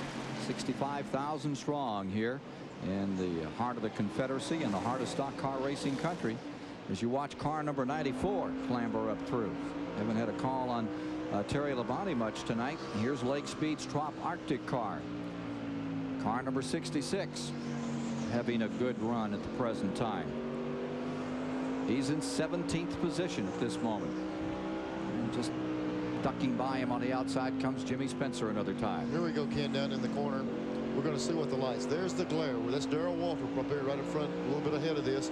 That's the glare they're talking about. Down through the straightaway here, there doesn't seem to be any problem at all. The area that they've really been talking about is up off turn 4. Right here, we're coming off 2. We don't have a problem. Down the back straightaway, the only problem is race cars everywhere, but no light problem. And right here, we're going down in 3. Watch the car come off 4 right here. Light in your face. Jimmy Spencer's just taken over in 17th, dropping Lake Speed to 18th as he came bustling up through there. Battle for 4th. Harry Gant in the 33, Alan Kulwicki in the number 7. Just in front of them, Joe Ruckman in the 75. 254 complete. Kulwicki showed us a lot of strength early in the race. He's gradually worked his way back. He got back as far as 10th on some of the pit stops, and now he's worked his way right back up to 5th and working on the 4th place job. Harry Gant, number 33. This is about how Gant ran last night when he won the Grand National race. When he was talking about how his old car just wouldn't run a lick. That's right. Just plugging along, and that's typical Gant. Just keep going, keep going. All of a sudden they get out at the end of the race, and there he sits. But he's right in the middle of it now. Take a look at the season Harry Gant has had thus far. Harry Gant off to a bad start, then picked it right back up and right up into the top 5, and he's still very much in the hunt. And Alan Kulwicki in the car 7. It's kind of leveled out for Alan of recent. Alan has been making a pretty good run. And this is 166 start. He's still in the points, but he's now back to 16th. And he's making a pretty good run right now. He really got a bunch of... Battle for second place here. Davey Allison in the 28. Ernie Irvan in the Ford. Getting at it one more time. They've had their own thing going most of this race. And Davey just ran the 4-car down from quite a way back. We discussed earlier him start being in 10th on the restart. He's ran all these guys down. He just passed the 4-car. He's got one more guy in front of him, and that's Rusty Wallace. And Rusty's got quite a bit of distance on him. Yeah, he said, where is that guy that they keep saying has the big foot? Rusty Wallace out in front with a Pontiac for the moment. And remember, there's a $120,600 bonus for Rusty Wallace if he wins this thing tonight, because he sat on the pole. That's that Unocal bonus of $7,600 a race until somebody knocks it off. It rolls over and rolls over and rolls over, and these guys are ready to cash in. Pole position skins game, and the guy that can play it tonight is this man, Rusty Wallace. He can have a pretty good short track payoff. I think that'd be about the biggest. Brett BODINE took down what, $95,000 at Martinsville back a year ago. If he wins this thing, if he wins it tonight, Ken, I'm sure everybody will take a sledgehammer and knock their toe in out before each race. They haven't corrected the toe in. He's just adjusted to it very well. But that's that innate sense that those short track racers came out of that ASA series. They do a lot of hard running with Rex Robbins, and you can see it paying off out here tonight. You get him on a 3/4 mile track, and no matter what the condition of the race car is, he'll make it work. And that's part of the story of the changes on this crew. You change that crew to work for Wallace. You don't need much input. It's like an Allison situation. He knows what he wants for that race car. Whenever you get a driver that's got good seat of the pants feel and can relay what needs to be done to the car, Rusty is probably calling a lot of these calls from inside the car, telling what he wants to do and what he doesn't want to do. Now take a look. Here's that number 11 car, and that's Jeff BODINE, who is running in the 16th position overall on the field, as we give you a perspective. And you can see that nose on that thing is crunched up a little on the Junior Johnson car. And BODINE is currently being shown 16th. Now there's your second place car. That's Davey Allison, and that gives you an idea of that interval between Wallace and Allison on this 3/4 mile oval as they decide this race. Looking a little further back, you have Ernie Irvan maintaining third in car number 4, the Chevrolet. Kodak car is very stout here as we get to 273 laps complete. Michael Waltrip has gone back on pit road. Further back in the field, there you see 15, Morgan Shepherd.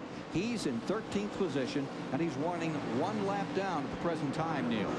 He's run real strong. He got down early in the race, and we've seen him all night long right up battling with the front cars. Here's Harry Gant running 4th overall with the Oldsmobile number 33. He's had a crack at the lead, and directly behind him is Alan KULWICKI. That's a battle. KULWICKI trying to take that spot away. He's being shown in 5th at this time. Call it lap 275. Taking a look behind KULWICKI, and there you have Ted Musgrave, another one of those kids out of the Midwest. He's sideways a little there. Well, he had a handful. Car got away from him. I just noticed Earnhardt pulled to the inside. He's pulling down, riding on the inside of the racetrack. He's got some kind of a problem. Car number 3, Earnhardt, who had been shown in 12th position, tail end of the lead lap, and something is really amiss. We need to get to his pits and find out from Richard Childress and company what's the story there. Richard Petty in the car number 43, wheels up on the outside and moves around him. Richard's running 28th on the field at the present time. Petty around car number 3, and he is a back marker tonight. It looks like Dale might have lost a cylinder, because with him still riding on the inside like that, if it was a tire problem, they would probably jump in there and stick a set of tires on it. Evidently, he's got some kind of engine problem. Remember that Rudd, number 5, is in 11th position, but he's still running. And we just saw the 5 car fading a little bit while ago, and here this car looks like Dale's car is getting slower and slower. When they start self-destructing, they eat themselves alive. If it's got a valve problem or something, it's going to get worse and worse. Well, that great story that the Earnhardt team has put together on this racetrack looks like it may be going south here. They've had such great success on this racetrack. Earnhardt has 15 consecutive top 10 finishes at Richmond International Raceway, and looks like it's going away right now. Let's go to Dick Berger. Richard Childress, what's wrong with the car? We lost the cylinder about 5 or 6 laps ago. It's been missing a little bit there. We just lost the cylinder. Is he safe in the car? They're talking about smoke. Is there any smoke in there? Is there a problem with that? No, we hadn't seen any smoke. Okay, just lost the cylinder. Earnhardt's not going to win this one tonight. Ken, when they redo these cars, when they build these motors, they fix them internally to where if you have a problem, it will try to save itself. They've got screens and all in it. Earnhardt going a lap down at Richmond. We're at lap 280 of 400 to be run. 287 laps complete at Richmond. Rusty Wallace continuing to lead. Davey, Allison, Ernie Irvan, Harry Gant, and Alan Kulwicki. Down here in the STP pit center, we've been keeping track, and nobody's been able to sail away too far from the field. But Davey Allison, during one long run of green flag racing, eked out a margin of 6.4 seconds. So we'll erase Rusty Wallace, and we'll pencil in Davey Allison on this check that goes to the Richmond area Mother's Christmas Fund. Ken? Thank you very much. Here you see the number 2 car in front, but the number 28 car is right there. He's close to within 3 car lengths. I think we may be getting a caution. I see a light coming out on the pace car. Now the flag is coming out as they come to the line. We had a lot of smoke from beneath Kyle Petty's number 42. He has dropped to the bottom of the racetrack. I'm not sure if that is what has soured this race, but there is a caution out, and it may be he was dumping some fluid on the track. Kyle Petty running very slowly. Right behind him was Greg Sachs, and it has brought out the 7th caution of the night at lap number 289.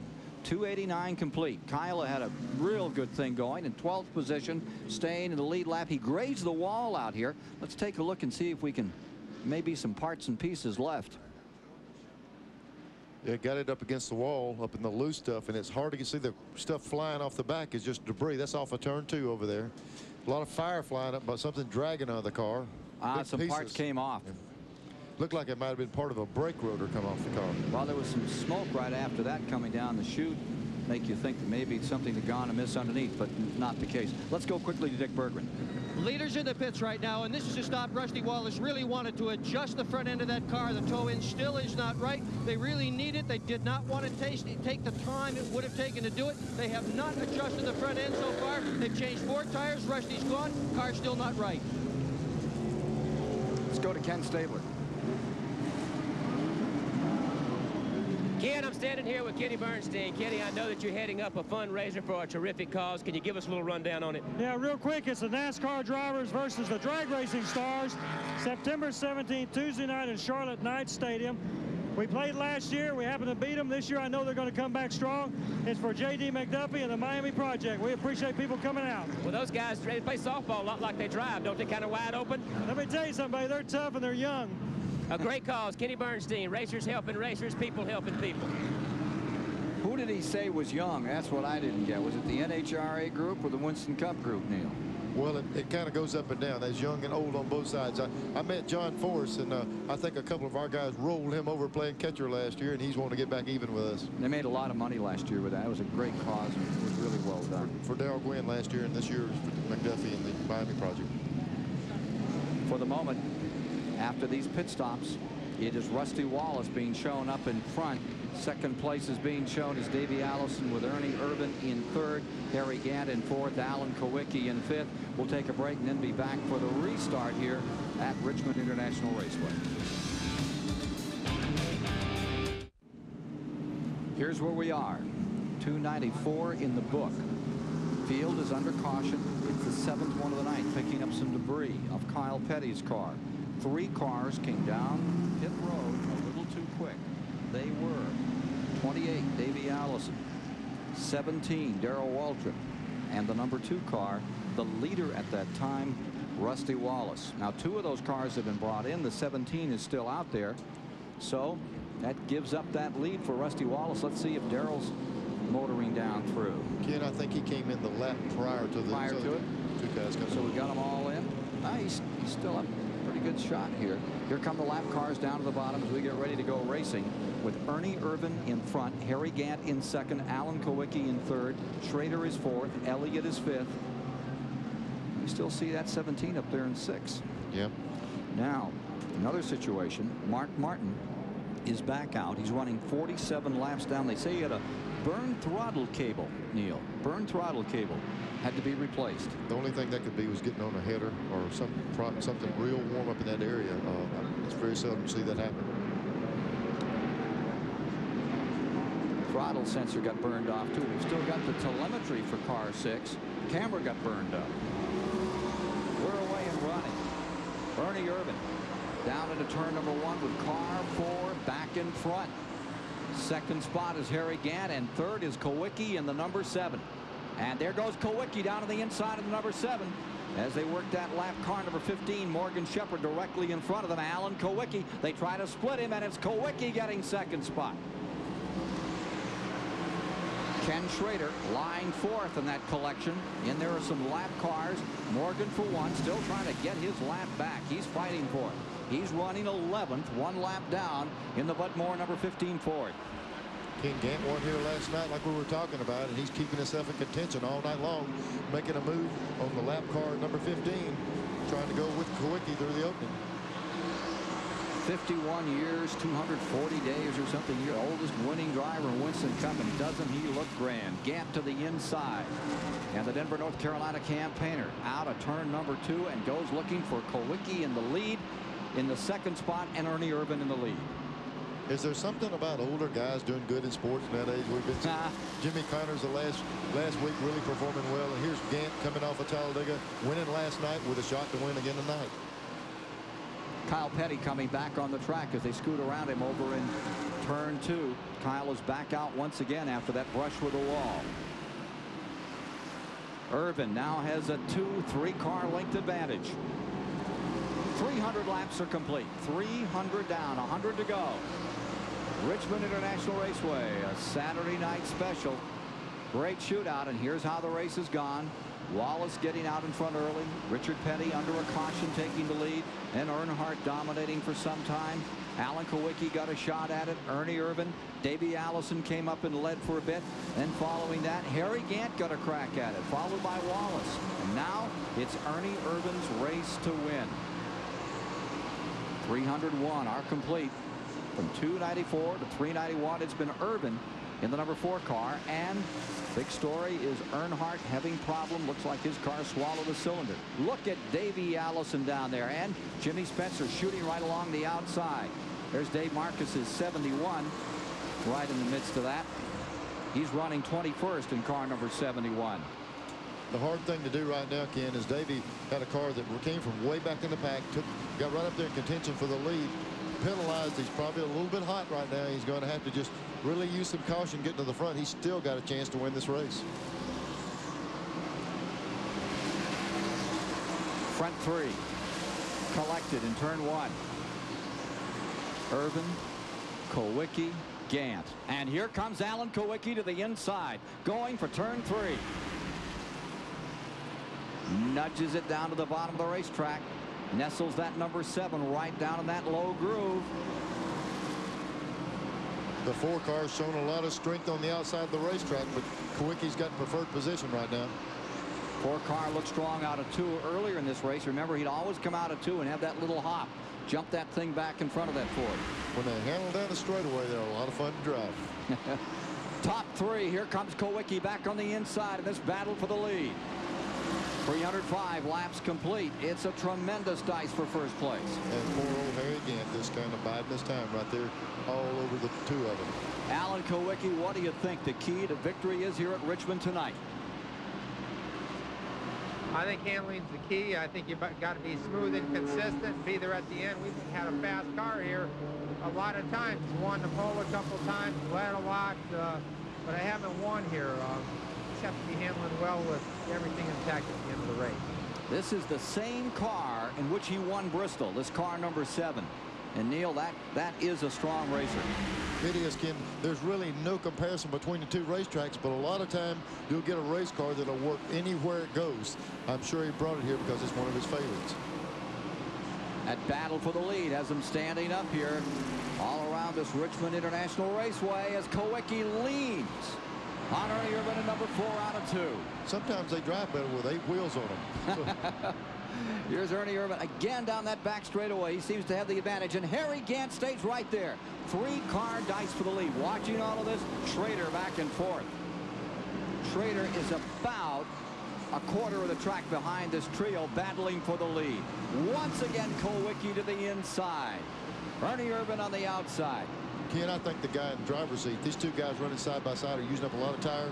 I'm not so sure Gant, whenever they sort this out, won't be able to jump around the two of them. They're really working their cars hard side by side. Alan KULWICKI looking for that 4th career win. Stays right on the bottom of the racetrack as you watch it live here on TBS. Outside, don't forget, Dodgers coming up tomorrow.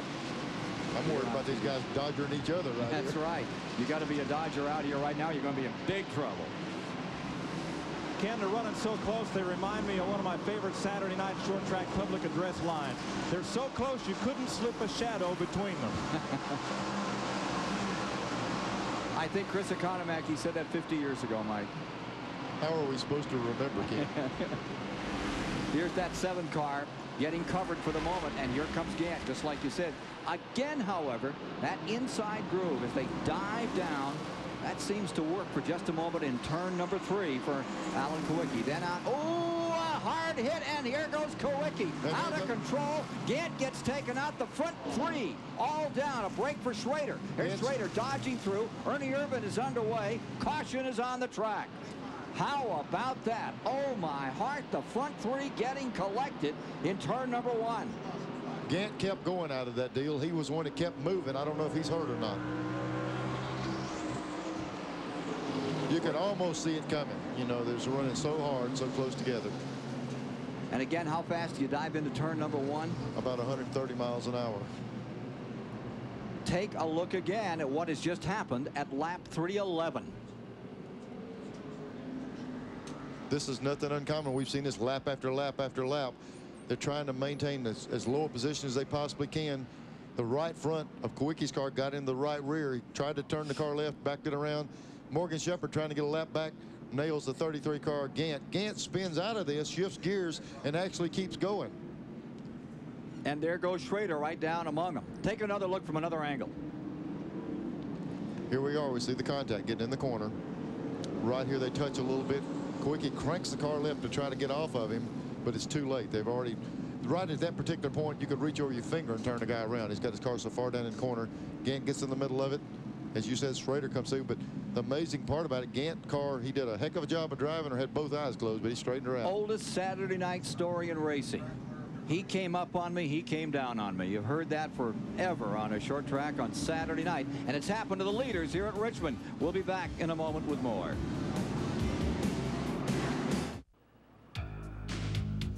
Autolite presents the race within a race. The rivalry between Ford and Chevrolet has spanned the entire motorsports world for years. Been a part of NASCAR's appeal. Bragging rights as the best manufacturer in Winston Cup racing. Past and present NASCAR teams have grown out of this long-standing rivalry. There was Holman Moody in the old days, and then there was the Wood brothers, still very much there, and Bud Moore.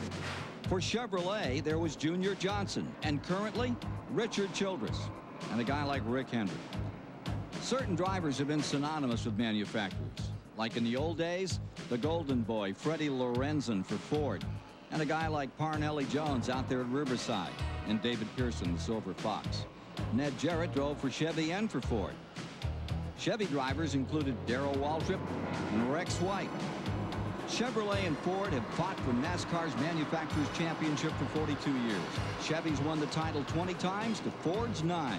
Last year, for the first time in NASCAR's history, the manufacturer's title ended in a tie. Tiebreaker based on total number of victories. Chevy's 13 wins to Ford's 11 gave them an unprecedented 8th consecutive manufacturer's title. Last year's title race was magnified by the Drivers' Championship between Chevy's Dale Earnhardt and Ford's Mark Martin. That extraordinary duel went right down to the season's last race, Earnhardt winning the championship by 26 points. This year's manufacturer's rivalry no different from the past. After 21 events, Chevy's gained 148 points to Ford's 126 with 8 races to go. And with 319 laps down out of 400, Davey Allison, after that shakeout and pit stops, came out in first place. SCHRADER's in second, Gant's in third. They've run a couple under green. Ricky Rudd's in fourth, Bill Elliott fifth. Rusty Wallace is back in sixth. Ernie Irvan is in seventh, Sterling Marlin eighth, Alan KULWICKI ninth, and Waltrip is in 10th. Those are the front 10. Davey Allison came on pit road and got out there nicely, thank you, and for the moment has himself the advantage. That wild altercation bringing up the caution flag was the 8th of the day involving those 3 cars. Pirates, they lost tonight. The Dodgers winning 5-1, and that means what? Atlanta's a half game back in that National League West. Ought to be an interesting day tomorrow here in the Superstation. Atlanta Braves, the New York Mets, 1:35 Eastern tomorrow. You betting on America's team? Yes, sir. Back here tonight, America's racer Davey Allison for the moment has got that Ford charging. He's out in front. Meanwhile, take a look at this. Ricky Rudd down on the inside with Ken Schrader on the outside in the 25 for third. There's Harry Gant. He's mixing it up. He had been up to second by his lonesome. Both of those cars belong to Rick Hendricks, and there's been races where those 2 cars tangled, and they certainly don't want to do it again. It's still Davey Allison for the lead, Gant in second, and then this war taking place. And we got a car in the wall. It looks like Rick Wilson has collected turn 4. Wilson taking a solid wrap, and there's another caution. That will be the 9th of the night. Now let's see if anybody's going to gamble on pit road. They certainly can go home from here with 323 complete on a 3/4 mile track.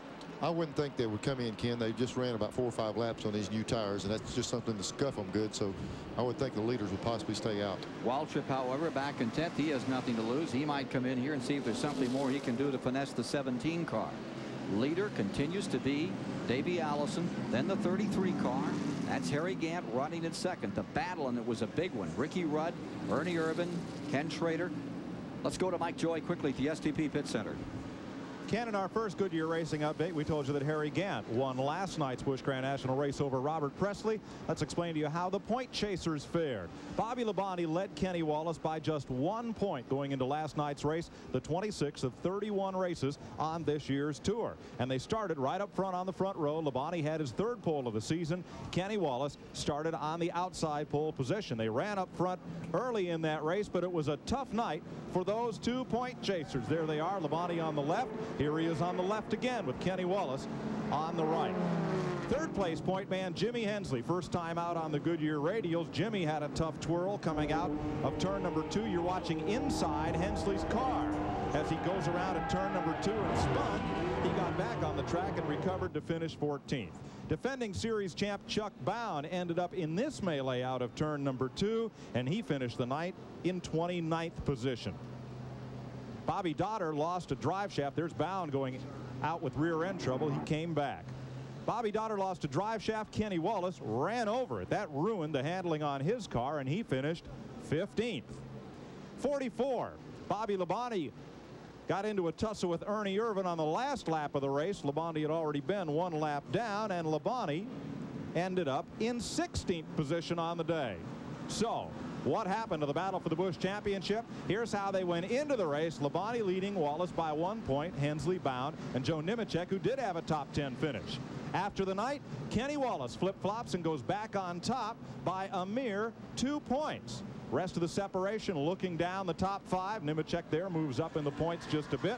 Wallace 2 points over Bobby Labonte, and Jimmy Hensley closes the gap. He's down 151. Chuck Bound 240 behind, and Nemechek having a great sophomore season, 251 in arrears, but still very much in the title chase. 5 races to go. And Ken? they're off to Dover, Delaware for their next one. Ought to be a good one up there. Getting set on a restart now after Rick Wilson brought out this caution period. The Pennzoil Motor Oil aerial platform here being run by Barry Bates and doing a great job up there tonight. Larry Carup, the cameraman, getting us some great pictures. 65,000 folks here. If you're just joining us, this is Richmond International Raceway, and on TBS tonight, Winston Cup Racing. Davey Allison with an opportunity to win here for a 2nd time on this 3/4 mile track. Harry Gant trying very hard to put that Ford down a spot, put that Oldsmobile in the black and white checkers down here at the start finish line. Ricky Rudd in 3rd, Ernie Irvan 4th, Schrader is 5th, Rusty Wallace 6th, Alan KULWICKI 7th, Darrell Waltrip in 8th, Bill Elliott 9th, Sterling Marlin in 10th, with Dale Earnhardt 1 lap down in 11th as the green flag comes out. 328 of 400 laps complete. Ken, that's a demonstration of that power of Robert Yates motors right now. Even on the restarts, he just pulls away as he goes up through the gears. And Gant's car is really going to have to handle good to be able to work with Davey, because Davey's car is handling good, but he's real strong down the straightaway. Well, Davey Allison is trying so hard. He's bounced that car off the wall since the last pit stop. They say the car is all right, but Davey is really worried about Gant. He radioed in and said he is really strong. He does not want to see any yellows. Davey on the hammer hard. Dick Berger, the other guy he's got to worry about is Ricky Rudd in the 5. There you see Allison out in front. There you see Gant closing. And on the outside, Ricky Rudd in the number 5 car, Ernie Irvan. They're coming on. Here comes Irvin right through the middle. They're going to try 3 abreast, getting in the corner. Have to sort it out. I believe Irvin's car, the number 4, if he can clear the 5 car, might drive on up there a little bit further. You see Bobby Hamilton 68 right back in it again. And the car on the inside looks like the 66 of Lake Speed. He's picked up some spots of recent, and he's showing 12th. Lake Speed showing 12th, 1 lap down with that Trop Arctic car. Here comes Irving on the inside. Ernie's on the inside of Ricky Rudd right now. He clears him. Now we'll have to see if he's able to close the gap up to the leaders. And here comes Hamilton getting some running room on the bottom in the 68 car. He's 13th on the field. 66 and 68 have had a pretty good dice on and off all evening. 66 being Lake Speed, the Mississippi driver, and Bobby Hamilton, who won here in Grand National competition a couple of years back. One thing that's entered into it right here in this very shot is Rusty Wallace in the black car behind the 2 side-by-side cars. He's got the potential to move up there, but he's boxed in behind these 2 cars. He's got to get around them pretty quick. We still got 70 laps to go, but you can't let someone like Davey get a big lead on you. Rusty Wallace running 5th, closing down on Ricky Rudd in 4th. They work on Bobby Hamilton. And there you see the 4, Ernie Irvan in 3rd. 12 lead changes among 8 drivers thus far tonight. And that $120,000 bonus, a big carrot hanging over the front of car number 2. 334 down. $120,000. It will make you stand on the gas pedal just a little bit harder. Trying to work under Hamilton. Now, this is the kind of track where Hamilton is at his best. He grew up over there at Nashville on those high banks. He knows how to get around these things. He's doing a good job right now. Bobby Hamilton in the 68 car. Ken, we watched him win a race here years ago in the Busch Series. Grand National. It was a great run. Now there's the 2 trying to move the outside. Now comes back to the inside out of 2, but he's got all he can handle. And remember, that 68 is running for position out there. He's in 12th. He just has to pull over and get completely out of the way, but Rusty sure needs to clear this car. He's got him now. If he can get him in 1, he seems to have him on the high side, and Hamilton will give him room. Hamilton's coming right back and attacking, but coming off 2. There's Wallace on his way. See what Ricky Rudd can do here next. Rudd trying to move through. Hamilton fading up just a bit, and down to the inside moves Ricky Rudd in another of the Hendrick cars. Waddell Wilson prepared machine here, the number 5.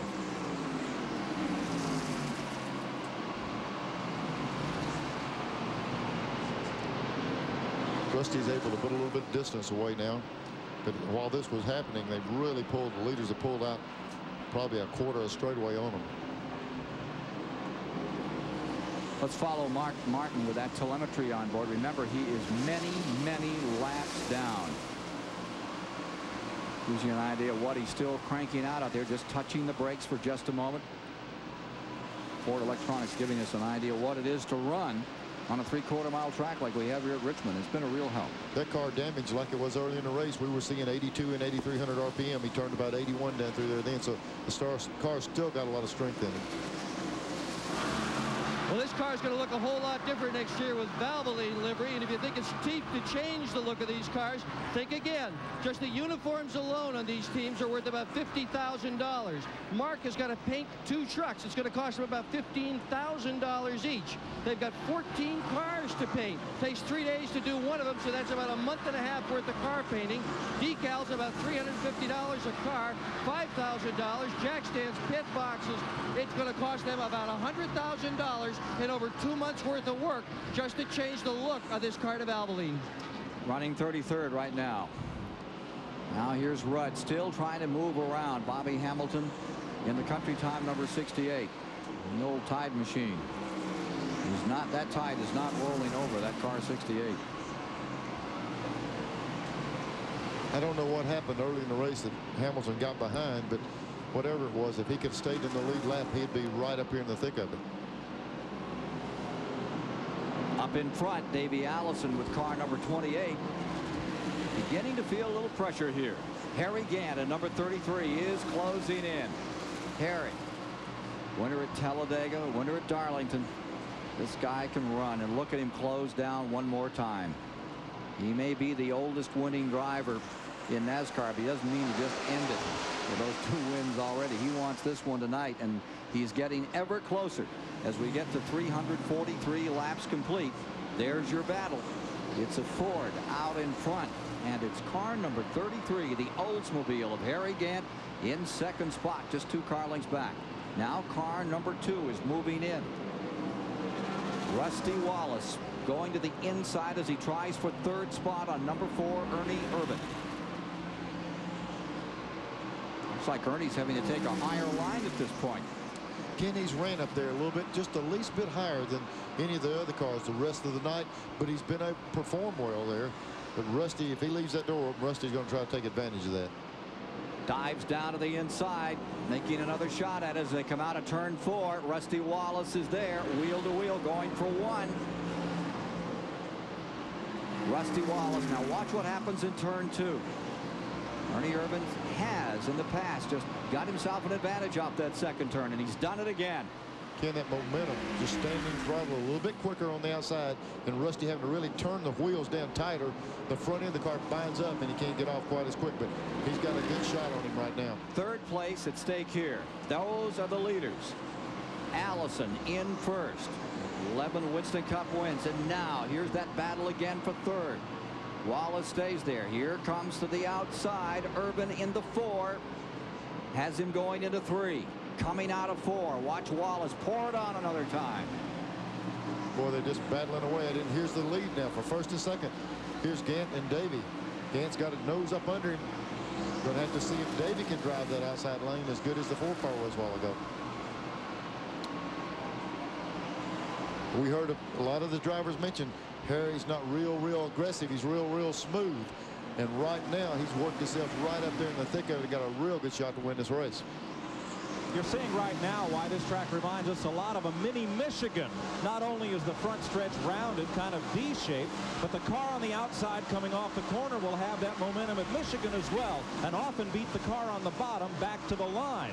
Makes for real exciting and an awful lot of side-by-side racing, whether it's a 2-mile or a 3/4 mile track. Harry Gant going for his 14th Winston Cup win. Davey Allison for his 12th. Gant, fresh from that victory in the Heinz Southern 500, stays just a car length back of Davey Allison. This is a grand one. 349 complete, 350 this time by. We'll be back with more of the Miller 400 at Richmond shortly.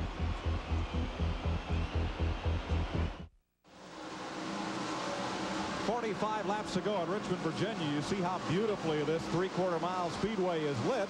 But down here in the STP Pit Center, we ventured out, did a little walking around, and saw how the crews are coping with night racing. The left side of the car when the car comes into the pits is not as well lit with the light coming to the right. So some of the teams use reflective tape, and others even mixed in a little bit of reflector paint in with the glue that holds on the lug nuts, and they shine a big light on the left side of the car so the crewmen changing those left side tires can more easily hit the mark in the relative darkness on that side. They're making it work. And you're showing us a pretty good show out in back of you there, Mike. That's that 66 car giving us those pictures, that Trop-Octa car, which is running 13th. And right directly in front of him is a darn good scrap. For 7th place, Darrell Waltrip is there, and Ken Schrader's trying to take it away in the 25. Watch this one, Neil. Blake's car has been running good. He's been running well all night long. There's Schrader down on the inside of Waltrip trying to get under him. Struggle for 7th. 3:58 complete. Here comes Schrader another time. Remember how quick Schrader was earlier? And Waltrip has his hands full. He's having a saw on that thing now. Car got loose on the outside. Darrell's car really got loose coming up off the corner, and that might be the factor that lets Schrader get on the way right here. Can't mash that throttle down full speed when he needs to up off the corner. Tell you what, and look at him come back out of 2. How many times have we seen that shot? We've seen a lot of shot up 2 as the cars really make a burst up through there. Most popular driver for the last couple of years, and I wouldn't be surprised if he did it again this year.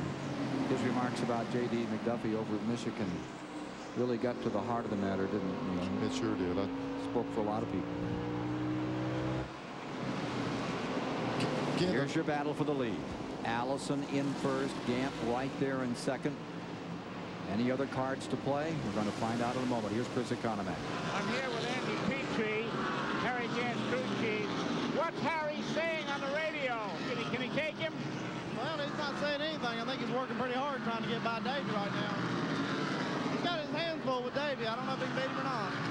Okay, there you have it from Harry Gant's crew chief. The hard battle for the lead on the track right now. Ken, the biggest problem I see Harry's got, he was way back and he was able to run Davey down, but it was on the high side of the racetrack, the very tracks Davey's running in right now. You can see Harry make a big run, but it's hard to get on the inside to it. Davey's running right where Harry needs to be. And Neil, just in front of them, about to go 2 laps down, is Earnhardt. He's just hanging on out there. He's still running 11th. They're probably just hoping it doesn't blow completely up so the thing will finish the race. 10 cars remain in that lead lap. Allison and Gant first and second. Wallace in third. Ernie Irvan in fourth. But here's the story for the moment. Davey Allison trying to pull this race out of the fire. And Harry Gant, his idea of a vacation is to go build a roof.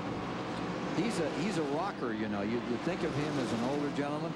Of course, that's a sheet rocker, and those are the toughest guys there are in the construction business, as far as I'm, except for you folks that used to be in the plumbing business. Pipe fitting, please. Pipe fitting, I beg your pardon. But I remember Harry, when they talk about when he used to work on homes, he'd reach up and grab the rafters with his thumb and his fingers and just do pull-ups off of the rafters, and Harry could probably still do it. He's pretty stout. He'd like to do one more pull-up right now, right around that number 28. Harry Gant closing in on Davey Allison as they put another lap on Joe Ruttman. Laps complete. Now we're getting down to it, folks. This is going to go, it looks to the wire, 365 down, 35 laps to go. These are the 2 guys that are out in front. The 3rd place car, Rusty Wallace, he needs a caution flag here. He is about a straightaway behind this pair. He's back a ways. Here's those 2 leaders. Back in the main straightaway. And for the moment, Davey Allison gets a little bit of a breather. Almost 3 car lengths. Whoa, it's a walkover. Ken, let's go down to Davey's pit with Dick Berggren and see if we can see what Davey's got on his mind right now. Well, I'm with this crew chief, Larry McReynolds. You got anything more for Gant than you've shown so far?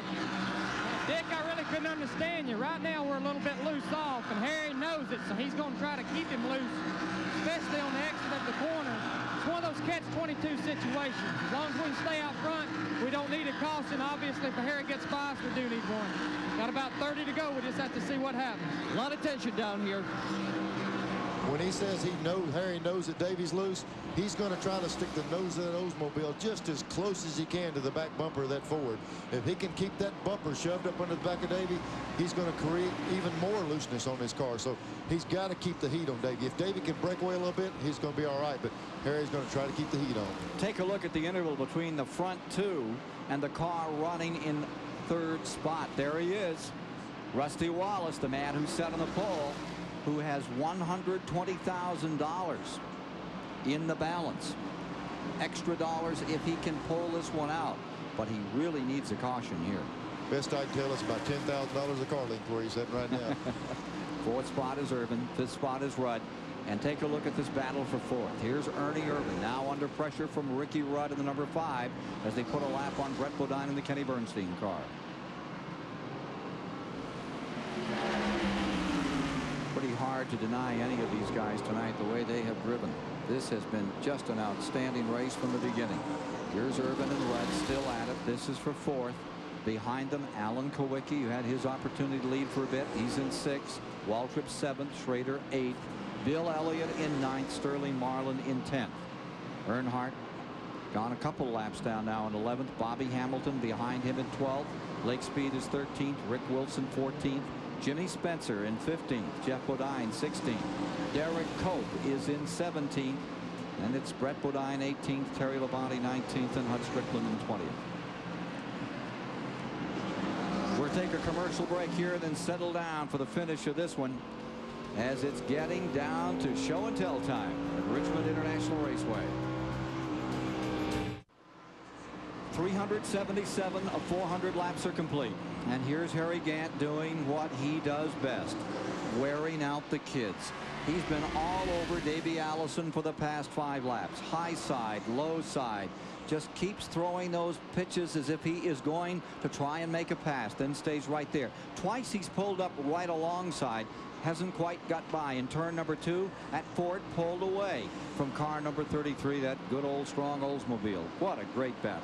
Ken, let me tell you, Harry knows exactly what's going on. His key, his best, strongest suit right now is to keep the nose of that car behind Davey. If he can get Davey loose in that particular part of the corner, he can drive up there. He's made several runs like this. He can get completely up beside him, but Davey really pulls him off the second turn. We'll just have to see if Harry can work by him. Harry's down to the bottom, and he sticks the nose out in front this time around. Look at this scrap for the lead. 379 complete, 380 at the line this time. Ken, when we're talking about horsepower, we're talking about 2 of the best. Leo Jackson cranks out some tremendous motors in that car of Gant's, and Davies, we see what it's capable of doing. Leo Jackson for the 33, and of course everyone knows about Robert Yates, who knows anything about racing with that car 28, and they're still side by side. Harry Gant has never won 2 races in a row in his career. Going for it here tonight. Allison on the outside, Gant on the inside. It's a grand one. 20 laps to go. Live here on TBS tonight. This is the battle for the lead. Coming up on lap traffic, Ken. We're going to have to see if this enters into it. There goes Gant. He's got a move on him. It's the best shot he's had off 2 on him all night. Got him. Now let's see if he can move away. You know, the report that Davey was getting loose. When you're loose, the guy behind you gives you trouble. Look at this. Allison right back there. But did you notice the nose on the 28 just wouldn't stay down? Mashing that throttle, and the thing's trying to break loose on him. If Davey's got a loose condition, he's going to have a hard time. The longer he runs, the worse it's going to get. And it looks like you could see there the evidence of it on the 1988 winner. Meanwhile, here you see Andy Petrie and company for Jackson Racing, Precision Products out in front. Davey Allison right there in second. It has been 20 laps that has had 65,000 people all on their feet. And look at Allison. He just doesn't give up. Comes right back into it again. Ken, a thing that might be his way. When someone's behind you, the loose condition is worse. When they get in front of you, it takes some of that away. He might be able to come back on Harry, but past him is going to be the tip. It's going to be hard to do. Well, there you see Davey Allison's crew. Nothing they can do now. Just count down those laps. 384 are complete. 385 is time by. Meanwhile, back in third remains Rusty Wallace. He needs a caution. He's out of it as far as winning. Bill Elliott is ninth. Sterling Marlin closing out that lead lap with the Junior Johnson number 22 in 10th spot. 2 laps down, and 11th is Earnhardt, followed by Bobby Hamilton having a great run. Ken, when we see Harry right here, he's running 2 car lengths higher than Davey. He's not having a problem there. That was where he was able to run Davey down from way back. Now that he's cleared Davey, he can use the part of the racetrack he wants to, and it's going to be hard for Davey to come back. Harry Gant, the older, the oldster, and still winning. Harry Gant says, talking about his age, you're out there racing, you feel like you're 30. Age doesn't have a lot to do with it. Oldest winning driver in NASCAR, already 2 wins in '91. And gaining on him all the time, I tell you, he's tough. Pulling away is Gant.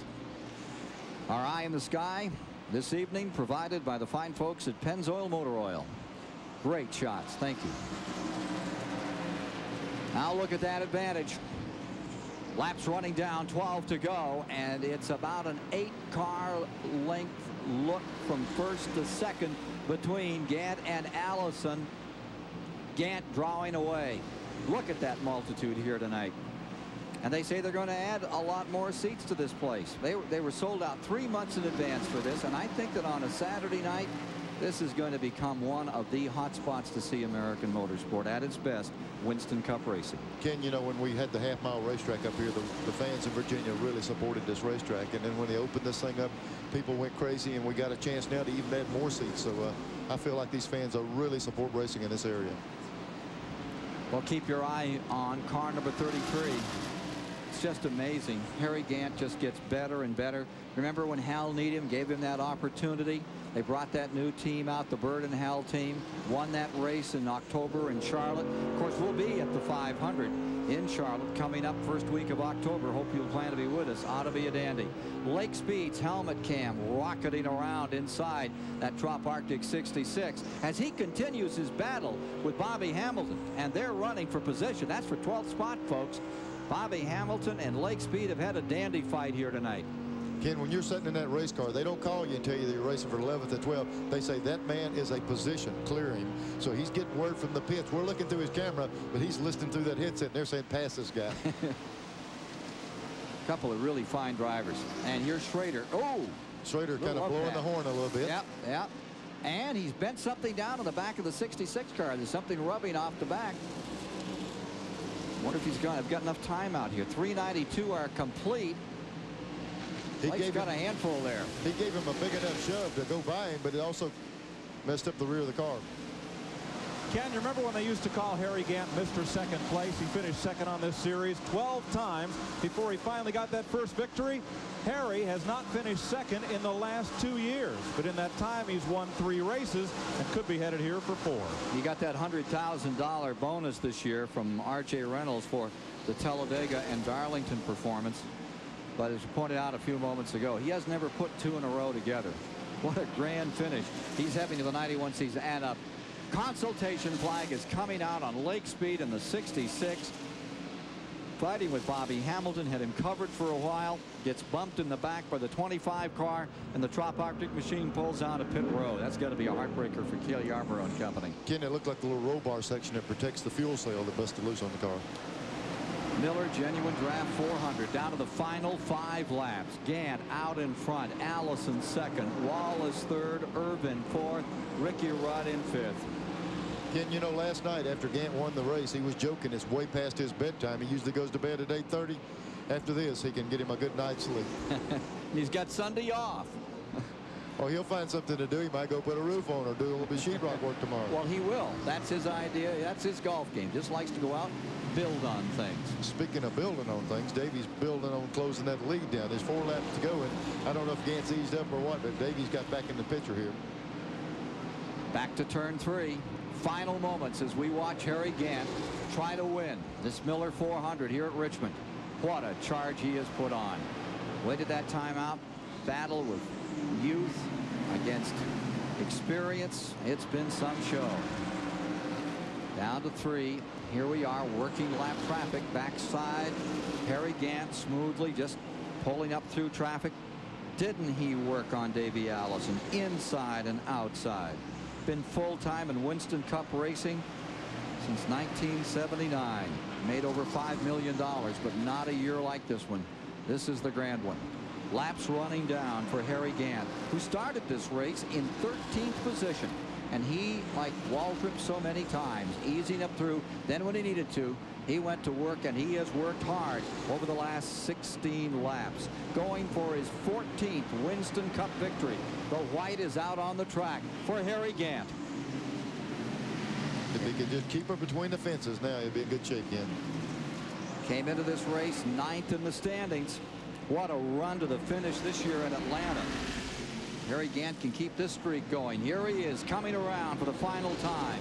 Checkers about to be thrown, and it's Harry Gant flying to victory, 2 in a row for the first time in his Winston Cup career, defeating Davey Allison in a real slugfest. Here's your third-place car.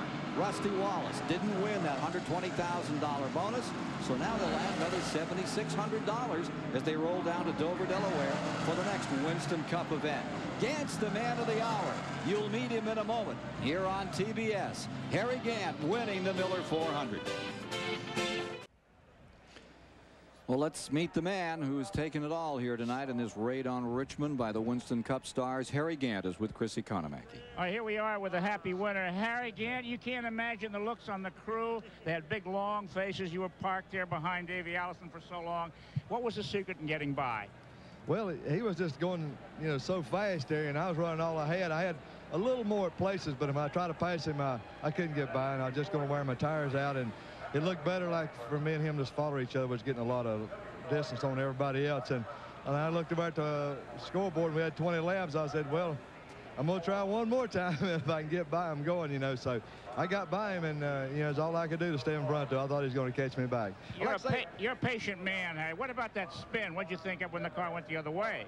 Well, I was, you know, really lucky. Ain't no way I should have missed that thing. We missed a wreck, but Morgan, you know, he didn't see him happen, I reckon. He ran into me and spun me around. The car ended up going the same way, and we only lost one position there to Kenny SCHRADER. You know, I got to say hello to my wife and Larry and my grandson and John, Derek, and Allie, and all the people back home. You know, this is great up here tonight. But our sponsor, Skoll, you know, and Oldsmobile Ford battle for the last 2 weeks with me and Davey, it looks like. But what did you have for breakfast, Terry? 3 wins in 6 days. The Southern 500 last night here, and now tonight here. What's happened to Harry Gant? Well, you know, the crew, this is the same car. This is the same car I won Darlington, the same engine. And I asked him, I said, why did you bring this car, you know, up here to Richmond? The other car we were going to run, we got crashed over at Bristol, and I'm going to run this one next week at Dover.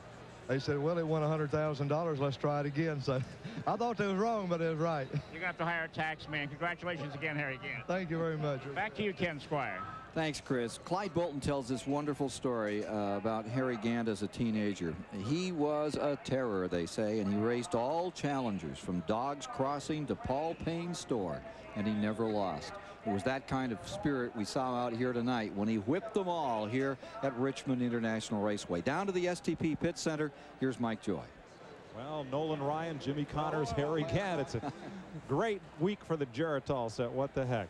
In our Norwegian Cruise Line Sail Away Award, I like this award because it shows just how really close Winston Cup racing's become and what a competitive speedway this is. Would you believe the biggest lead anybody had all night was only 6.8 seconds? Davey Allison did that. He, at a different time, built up a margin of 6.4 seconds. Best Rusty Wallace could do out front was a 1.5 second margin on the field. That's how close they've all come. So we will take this check to the Richmond Area Mothers Christmas Fund from Norwegian Cruise Lines and ink in the name of Davey Allison as the fellow who will send $500 to that charity.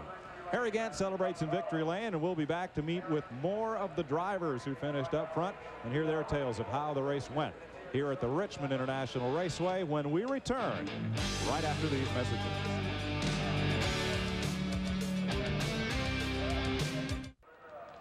At the end of 300 miles, 400 laps, the distance difference was half a second, with Harry Gant first and the man that Dick Berggren is standing by with now in second spot. Well, did the old man get faster at the end, or Drew get slower? What happened? Well, you know, he drove a great race, and he worked the traffic good.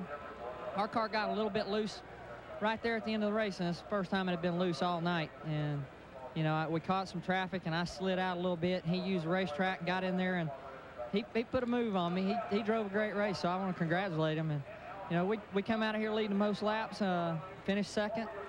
Had a great night. We came from the back of the pack a few times, and we showed that we had some muscle, and you know, it just wasn't meant to be. We'll take a second, we'll be happy, and we'll go to Dover next week and try to get them again. Chris Economaki. Hi, hey, Rusty. Can you smile after this race? Yeah, I can smile. I'm real happy about it, Chris. No doubt about that. It was a good run. A little disappointed I didn't win the thing because halfway through the race I thought it was, and I came down pit road and caution flag was out. I'm following the pace cars side by side, and and me and 3 other cars got black flag for excessive speed on pit road. So I know it wasn't too fast coming in. Maybe it was too fast acceleration leaving. I don't know. But I'm just real happy to finish third. Miller Genuine Draft, Kodiak, Pontiac ran good. But, man, if I could only got up front at the end there, because the car was good, real good all night long. Well, they told us your front end was out of alignment. Did that affect it at all? Yeah, it made a push real bad. What happened, early in the race, Earnhardt was running a real high line, and he'd run up the racetrack and diamond the track and come down. Well, when he went up, I tried to stick my nose underneath there, and I guess I got up too far and he didn't see me. He came down, and him and I touched, and it took the right front wheel of my car and knocked it inward. So it made a drive kind of goofy. But in fact, when we got black flag, we checked it, and the wheels were straight ahead, and I really thought that maybe they were towed in a little bit, and they weren't. So it turned out good. I'm happy with it. I'd like to congratulate Harry Gant on 2 in a row. I mean, that's something. So have you seen Roger Penske yet since the race is over? Roger's been on the radio every single lap with me, and when they dropped the flag, he was on it. He just got just the time, and he's been pretty good luck for me. The last race he went to, I finished third, and this one I finished third. So maybe if we keep bringing him, we'll win. Okay, congratulations again, Rusty Wallace. Back to you, Ken. Yeah, he beat Ernie Urban across the line. Urban getting 4th tonight. Winding up in 5th was Ricky Rudd, 6th KULWICKI, 7th WALTRIP, 8th SCHRADER, 9th ELLIOTT, and 10th was Sterling Marlin when it was all over. This past week, the NASCAR community suffered the loss of one of its strongest supporters, Harold Kinder. At race time, this was his place. Harold Kinder, for 25 years, served motorsports, first as assistant, then chief starter for the WINSTON Cup Series, always just above the action. When I give them 1 to go, and they come around, and the caution car falls off, and you're looking at 40 monsters coming at you, notorious monsters, and I have the privilege of putting them on their way, I guess the adrenaline's flowing better than any other time in the race. Kinder did whatever needed, drove the NASCAR truck, set up safety equipment, worked in the garage, and in that garage was friend to everyone from lowly mechanic to biggest superstar. He waved his last flag at the Legends race in Charlotte this past May with old pals Junior Johnson, Tim Flock, Freddie Lorenzen, and a couple of dozen others under his flags. I loved every minute of it. It's a job that I wouldn't have swapped for anything. I really wouldn't. I've had a lot of opportunities to go to work for different people during my career with NASCAR, but I wouldn't. I love my job. As Winston Cup Scene said, only the wind flew more flags than Harold Kinder. The Miller Genuine Draft 400 is brought to you by Miller Genuine Draft, cold filtered for real draft taste. So get out of the old, get into the cold. By Castrol, engineered for today's smaller cars. By Fram oil filters. Fram, you can pay a little now or a lot later. By Goodyear, the unanimous choice of every NASCAR Winston Cup team. And by today's Chevrolet, who invite you to see why more people are winning with the heartbeat of America. It was the kind of action-packed spectacle we've come to expect from Winston Cup racing as we take a look at these final results here tonight. Ricky Rudd with that 5th spot, Alan KULWICKI 6th, WALTRIP finishing in 7th as you look down through those guys that ended up in that lead lap out here. Interesting, 65,000 people came, 60,000 had seats, and 20,000 of them are sitting down for the first time right now, Neil. And they might as well keep their seat. There's going to be a big crowd leaving this place. It was a terrific race all night long, and once again that experience paid off. That old saw about experience, having years of just in the chair work in these race cars, was what it was all about when it finally came down to the end tonight. Ken, you're right, and you know Harry drove a tremendous race, but you also got to give Davey credit. He had a race car that went out from under him at the end. He kept the thing in 2nd place. Here's Rusty all night with the front end knocked out of line on the car. The guys did exactly what you're supposed to do in racing. They had to work for what they got tonight, and Harry did a heck of a job winning the race. Well, let's talk to our cohorts that were down on pit road tonight. First to Chris Economaki. Well, I think that the night racing here, even though the light bill here was more than $1 a spectator, the tremendous turnout of people and the great success of the event will lead other tracks to try this night racing situation. I think it's going to be Saturday night at the races from now on. And let's go down now to Dick Berggren. Well, Chris, earlier today, a fan asked me what was the best race I'd seen all year, and I struggled for an answer. I don't have to struggle anymore. This was it tonight for sure. That great duel between Irvin and KULWICKI. Rusty Wallace, valiant struggle to try to get back. And then at the very tail end, the old veteran and the young Charger going back and forth. What a great race. Mike Joy? And Dick Berggren, any night you can come to the races and see 8 different drivers lead and have a chance to win it, and nobody get more than 6.5 seconds out front, I'd buy a ticket. I might even pay the light. Well, I wouldn't pay the light bill, but I would buy a ticket, Ken. Gosh, he'd buy a ticket. Now, that is news. Well, I hate to tell him, but I couldn't pay the light bill, so I'll just buy the ticket. Well, what do you think about Charlotte? I mean, that's one of your favorite racetracks. Here it comes 1st of October.